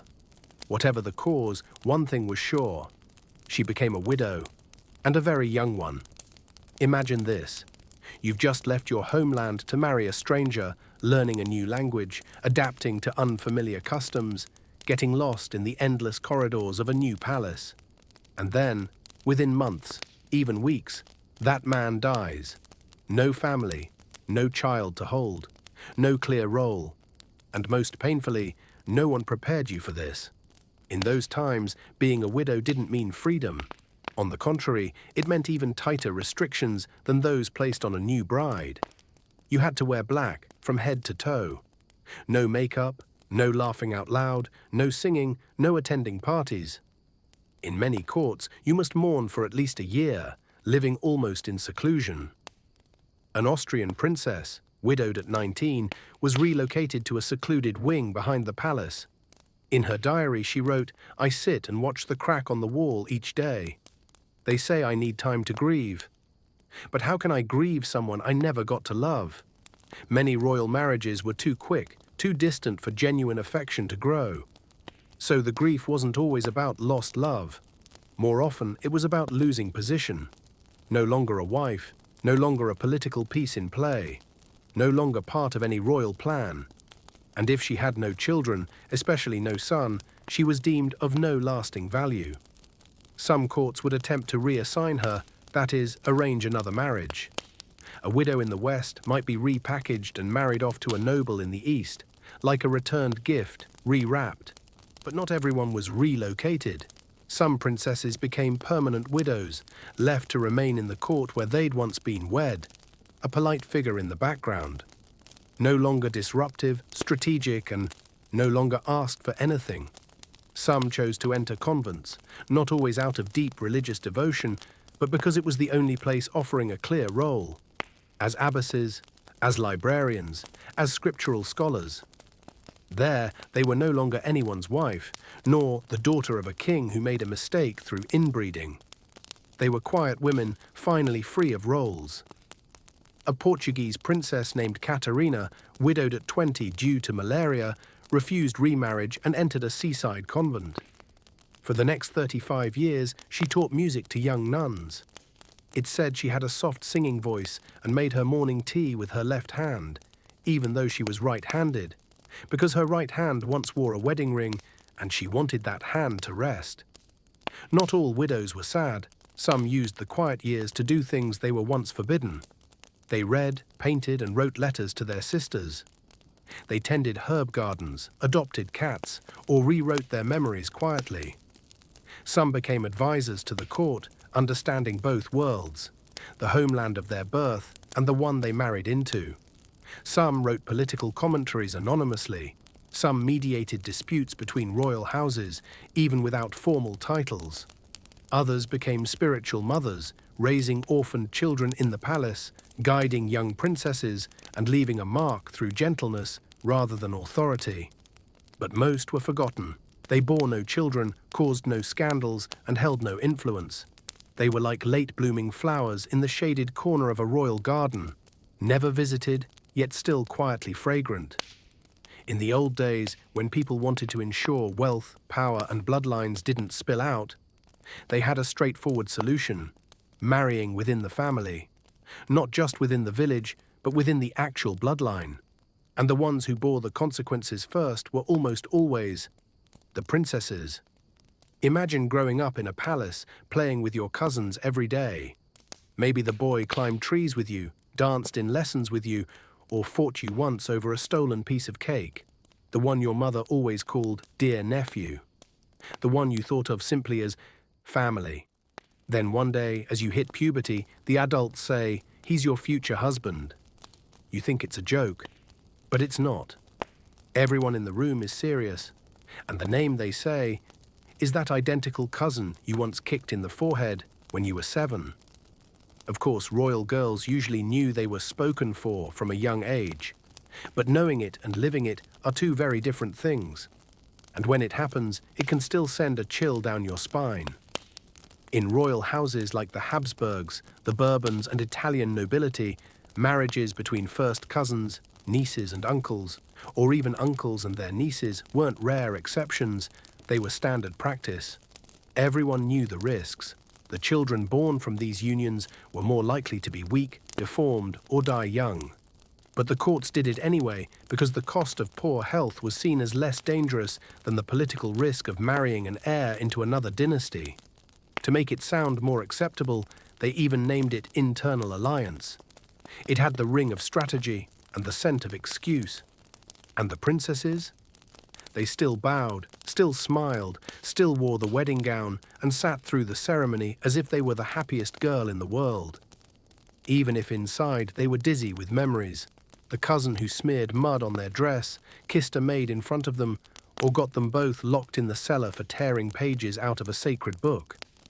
There's probably nothing stranger than entering a wedding bed with someone you once shared a rickety wooden bunk with during summer holidays at Grandma's. Some princesses wrote about it in their journals. Just a few words, but with the weight of a lifetime. I couldn't look him in the eye that first night. He used to call me little rascal. Now he says my lady. I don't know how to respond. Of course, not everyone was miserable. Some cousins genuinely fell in love. But they were the exception. Most of these marriages didn't begin with affection, but with orders. In many old portraits, you can see how eerily similar the husbands and wives look. Not just because of the art style, but because they did look alike. The same pointed chins, the same high foreheads, the same deep-set eyes. Look long enough, it feels like a genetic mirror in different outfits. This wasn't a coincidence. It resulted from generation after generation of repetition. Fathers marrying their cousins, sons marrying nieces, grandsons marrying their uncles' daughters. And all these unions are proudly recorded in family trees like trophies. One Italian princess once tried to resist such a marriage. She cried, refused to eat, and even wrote to the Pope begging to be released from the engagement. No reply came. The wedding went ahead, and she lived another 20 years in silence. She wrote, "I blame no one. But if I could choose again, I'd rather be a scullery maid than the wife of the man who once called my mother Auntie Dearest." Sad and just a bit bitter. But perhaps even more heartbreaking were the children born of these unions. When a child was sickly, slow to develop, or died young, it was almost always the mother who was blamed, labeled as weak, careless, or unfit. Rarely did anyone dare to point out the truth, that the genuine fault lay in the very design of these marriages. And the princesses, even when they knew that truth, had to stay silent, because speaking up would mean admitting that their court, their own family, had made a grave mistake. And for a girl raised to bow her head, that was something she could never do. In old portraits, princesses always appear in a serene, poised posture, hands delicately resting on silk skirts, eyes turned slightly to the side, as if smiling politely at history. But what no painting ever captures is the heart. The heart of a 15 or 16-year-old girl discovering what it feels like to care for someone. Not a foreign prince listed in a complicated genealogy chart, but someone closer. The boy who played music beside her, the courier who delivered her letters, or simply someone who looked at her without calculation. And then one day, the adults arrive and say, "Congratulations, you're getting married." The groom-to-be's name and a long list of political benefits, noble bloodlines, and diplomatic leverage are read aloud. But no one ever asks, "How do you feel?" Love, if it ever existed, was never part of the plan. It was seen as a flaw in the system. One French princess once fell quietly in love with her dance instructor. He was 10 years older, but always addressed her by name instead of title. Every time he took her hand for a spin, she felt, perhaps for the first time, like a real person. When her engagement to a neighboring prince was announced, she said nothing. But weeks later, the dance master was dismissed. No explanation, just a small letter left inside her music box. Every step you dance is beautiful, but you don't have to keep spinning to someone else's rhythm forever. The letter was discovered. She was locked in her room for 10 days. And at her wedding, it was said, no one had ever seen a bride so stunning, and so sorrowful. No record remains of the dance master's name. In another court, a Spanish princess fell for a childhood friend, the son of a low-ranking general, raised alongside her in the palace gardens. They'd held fake weddings with wildflowers, danced in the rain, and shared books under the orange trees. But when she turned 17, he was quietly sent to the front lines. Not for any wrongdoing, just for being too close. She never married, officially exempt for health reasons. She lived another 40 years in a quiet seaside palace. Hundreds of unsent letters were found in the archives, all written to that same boy. One said, "People ask me why I never married. I say I don't know how to laugh when someone orders me to. I only know how to laugh when you splash water on my dress and apologize with the first green apple of spring." And you can't help but sit in silence after reading that. Love was the one thing princesses rarely got to choose, and if by chance they loved someone outside the approved list, the result was almost always separation. Sometimes gentle, sometimes tragic. Some tried to run away, but no one ever escaped, because no matter how far you ran, the court would find you. And when they did, the punishment wasn't just for you, it was for the person you loved. Back then, loving the wrong person could be considered treason, even if you were the king's daughter. Yet some princesses chose to love, quietly, with no hope of marriage, no dreams of changing fate. They kept the feeling like a candle in a jar, warm enough to keep them going, bright enough not to go out. One Austrian princess left a final note before she died. "No one ever knew who I loved. And I'm at peace with that. No one can break what they can't see." Simple, beautiful, and achingly sad. History, as they say, is written by the victors. But when it comes to princesses, history is rewritten by the screenwriters, those who choose the angles, filter the dialogue, and trim away all the details that don't quite fit the royal aesthetic. And so, centuries later, when we look back at statues, portraits, or those polished biographies in gold-leafed bindings, we're left with versions that are quieter, prettier, and far more perfect than the women ever were. A princess who died of tuberculosis after being confined to a convent for having a restless spirit suddenly becomes a melancholic poet who chose the ascetic life for the sake of her faith. Another, who once wrote a desperate letter begging to delay her wedding, was labeled a stubborn woman in need of guidance. But after her death, a statue rose in her honor, bearing the inscription, "Devoted wife, gentle mother, loyal daughter of the realm." Perhaps she truly was devoted. But when every royal woman is remembered the same way, you start to wonder, are we just hearing the same story, told with different faces? And those faces, strangely, are always beautiful.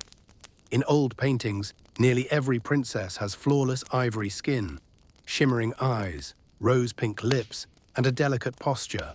No one is paralyzed, no one bears scars, no one has gaunt cheeks from illness, or shadowed eyes from nights without sleep. Even if they had fevers, miscarriages, or shivered alone in damp stone castles, the paintings promise one thing: they will always glow like porcelain. That's what history calls myth-making. Turning a person into a symbol becomes a legend. And in that process, removing the human beneath.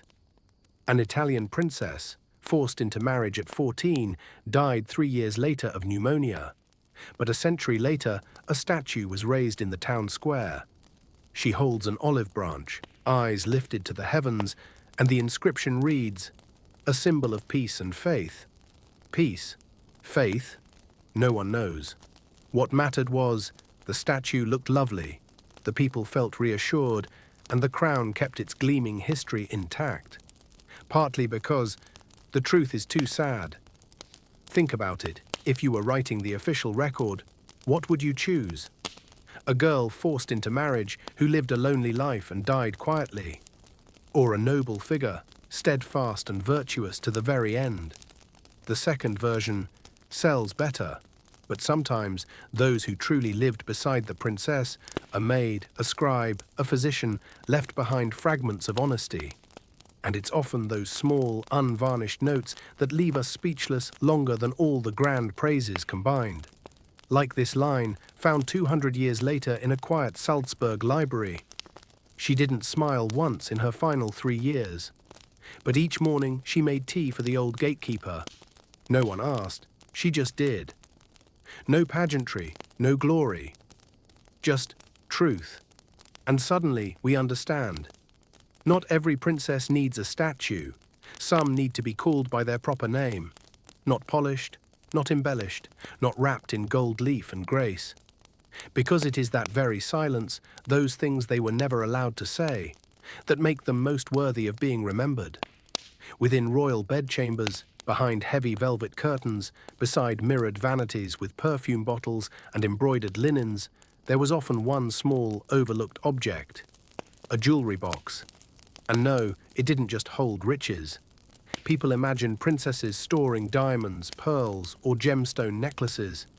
But in truth, what they guarded most closely inside that box wasn't something anyone could sell. It was memory. An Austrian princess who lived for over 30 years in a convent. After losing her husband young, she left behind a small wooden box lined with velvet. Inside, there were no jewels, only a wrinkled scrap of paper with 4 words. I once was loved. A pale blue ribbon, faded with time, perhaps once tied in her hair or around a letter. A tiny porcelain button, unlike any royal fashion, likely from someone she knew in youth. And finally, a piece of cloth, half embroidered with backwards letters, as if someone had been learning to stitch, and stopped halfway. No explanation was found in the box, but you can imagine, for a lifetime, these were the things she chose to keep close. No throne, no wedding portrait, no official correspondence, just objects small enough to hide, and essential enough never to let go. Another princess, married off before she turned 16, left behind a box with a single lock of hair tied in red thread. Next to it, a short note read, "Mother cut this when I turned 7. She said it felt like a flower bud. I keep it to remember the feeling of being touched with care." Just one line, but it says everything. In a royal world where every touch had purpose, a gentle stroke of the hair was worth remembering for life. For these princesses, the jewelry box was a secret corner of the self, a place where they didn't have to be beautiful, obedient, or correct. Some hid letters never sent, to sisters married far away, childhood friends, and children who were never born. Others tucked away a nursemaid's old handkerchief, a scrap of their father's handwriting, the cap from an empty lipstick tin, or a scribbled drawing, indecipherable to anyone but them.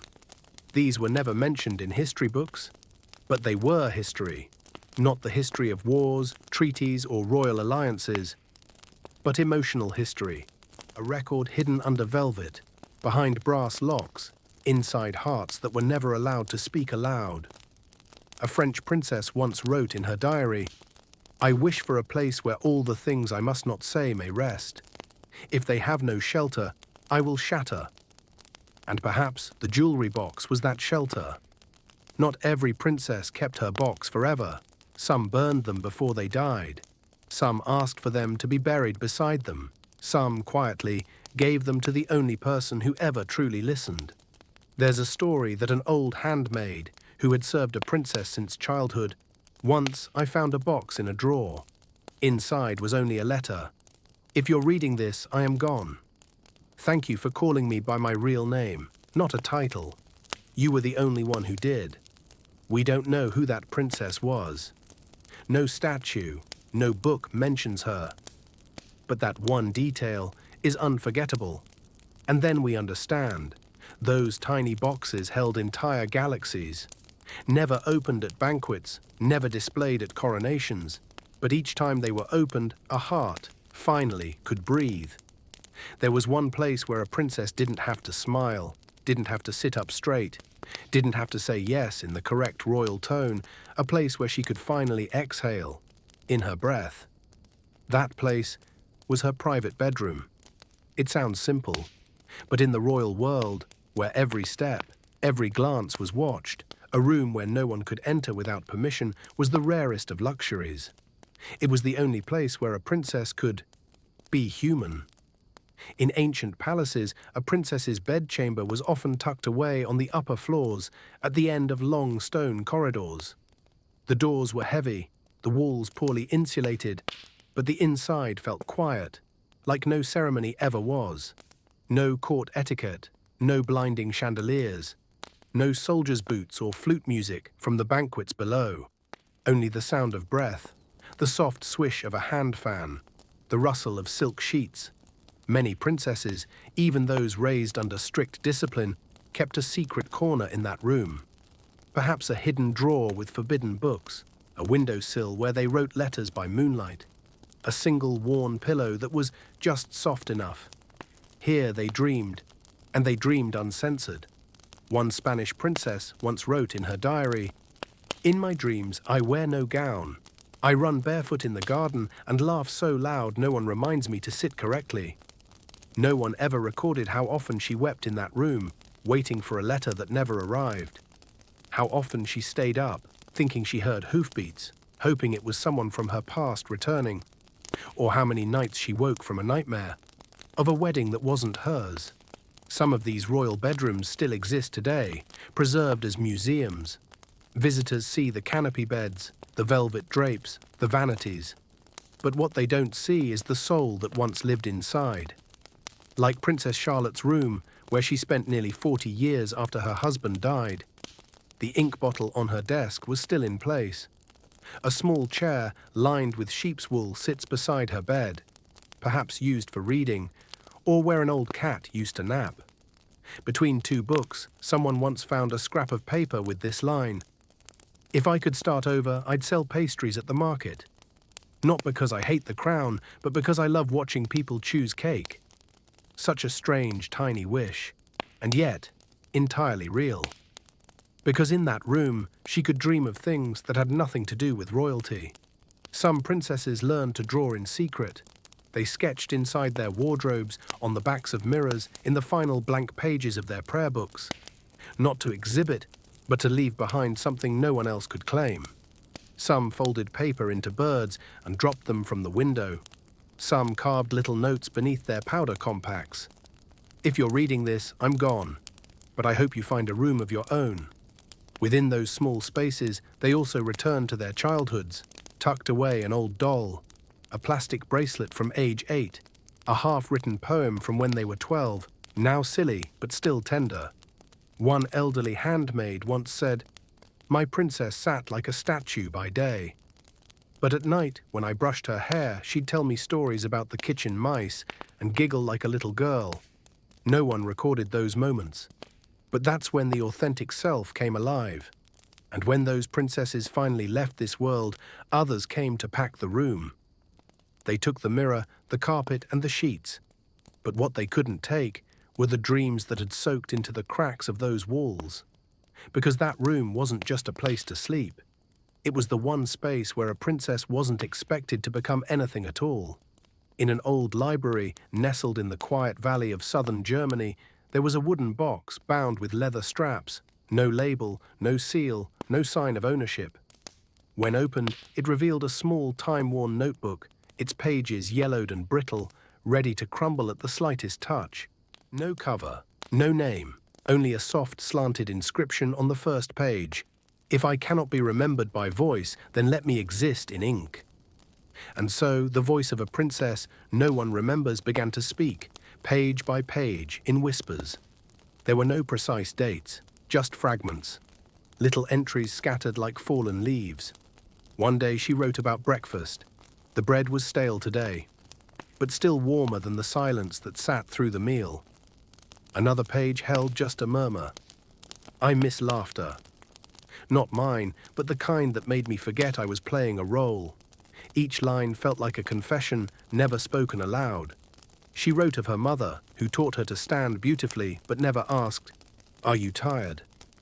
She wrote of her wedding, a bitter winter day, hands too cold to hold the bouquet. But everyone said, "You look radiant." She wrote of her wedding night, where the music in the courtyard lasted longer than any conversation between her and her husband. She never complained, never accused. She wrote as if preserving the only version of herself untouched by ceremony. Some entries were wistful dreams. I want to live in a small house with a wood stove, a vegetable patch, and a dog that blocks the window. No titles, just someone calling my real name every morning. The next page held a simple, childlike sketch. A cottage, smoke curling from the chimney, a woman hanging laundry on a line. Not a single crown in sight. She also told of a fleeting and quiet love with a musician. He was hired to play at her birthday banquet. They exchanged only 3 sentences in 4 days. But she gave those 3 lines their own 3 pages. He asked me, "Which song does the princess like best?"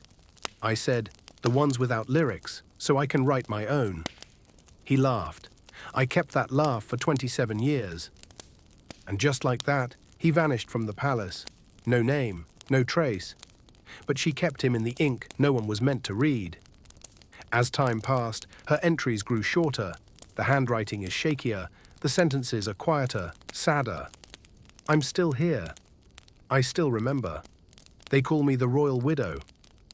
But I was once the girl who blew out candles with her hand just to watch the smoke rise. The final page held no words, just a blot of ink smudged, as if she meant to write more, but stopped. No one knows who she was. No name, no dynasty, no emblem engraved in memory. But maybe that's why the notebook speaks for so many. For the hundreds of thousands of princesses who once lived, loved and dreamed. But they were never written into history books. History remembers the title.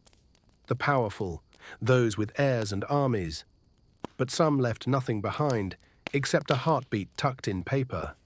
And that was enough. Because this little notebook, hidden in a wooden box, holds the softest truth of all. That some princesses truly lived, even if no one had written down their names. We've just journeyed through the lives of royal girls whose names have faded from history.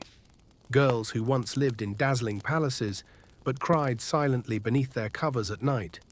Girls who wore heavy embroidered wedding gowns, while feeling hollow inside. They weren't allowed to choose their husbands. They weren't allowed to speak their truth. They weren't allowed to love anyone whom the court did not approve. And yet, they tried to live each day fully, through letters, little notebooks, keepsake boxes, and sometimes simply by looking out the window each morning. And then they passed. No cannon fire, no crowd. Often just a brief note. The princess died after a period of illness. But their memories remain, hidden in cold convents, anonymous diaries, and half-finished paintings tucked behind mirrors.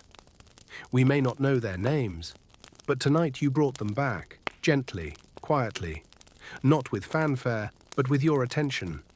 Because sometimes the warmest tribute isn't a statue. Someone with a heart is remembering it. And if one day you feel lost in a world full of expectations, please remember, there were once hundreds of girls just like you, trying to live gently in a world that was anything but gentle. And they survived. They breathed. They wrote. They held on to themselves in thin sheets of paper. So can you. Thank you for listening to the very end of this long story. If you're still here, maybe you're a little like me. Someone who loves gentle things, quiet thoughts, and the soft ache that lingers in the corners of history. I imagine you now, maybe in a small room, wearing headphones, a dim lamp glowing nearby, while the world outside stays noisy and restless. But here, between you and me, we've shared something private. And I'm grateful you came along for the journey. If what I do feels kind, meaningful, or worth being part of someone's sleep or reflection, please like the video, subscribe to the channel, and leave a comment letting me know where you're listening from and what time it is. I always find it beautiful, knowing people are drifting off with me across many lands, time zones, and quiet hearts. See you in the next sleepy story.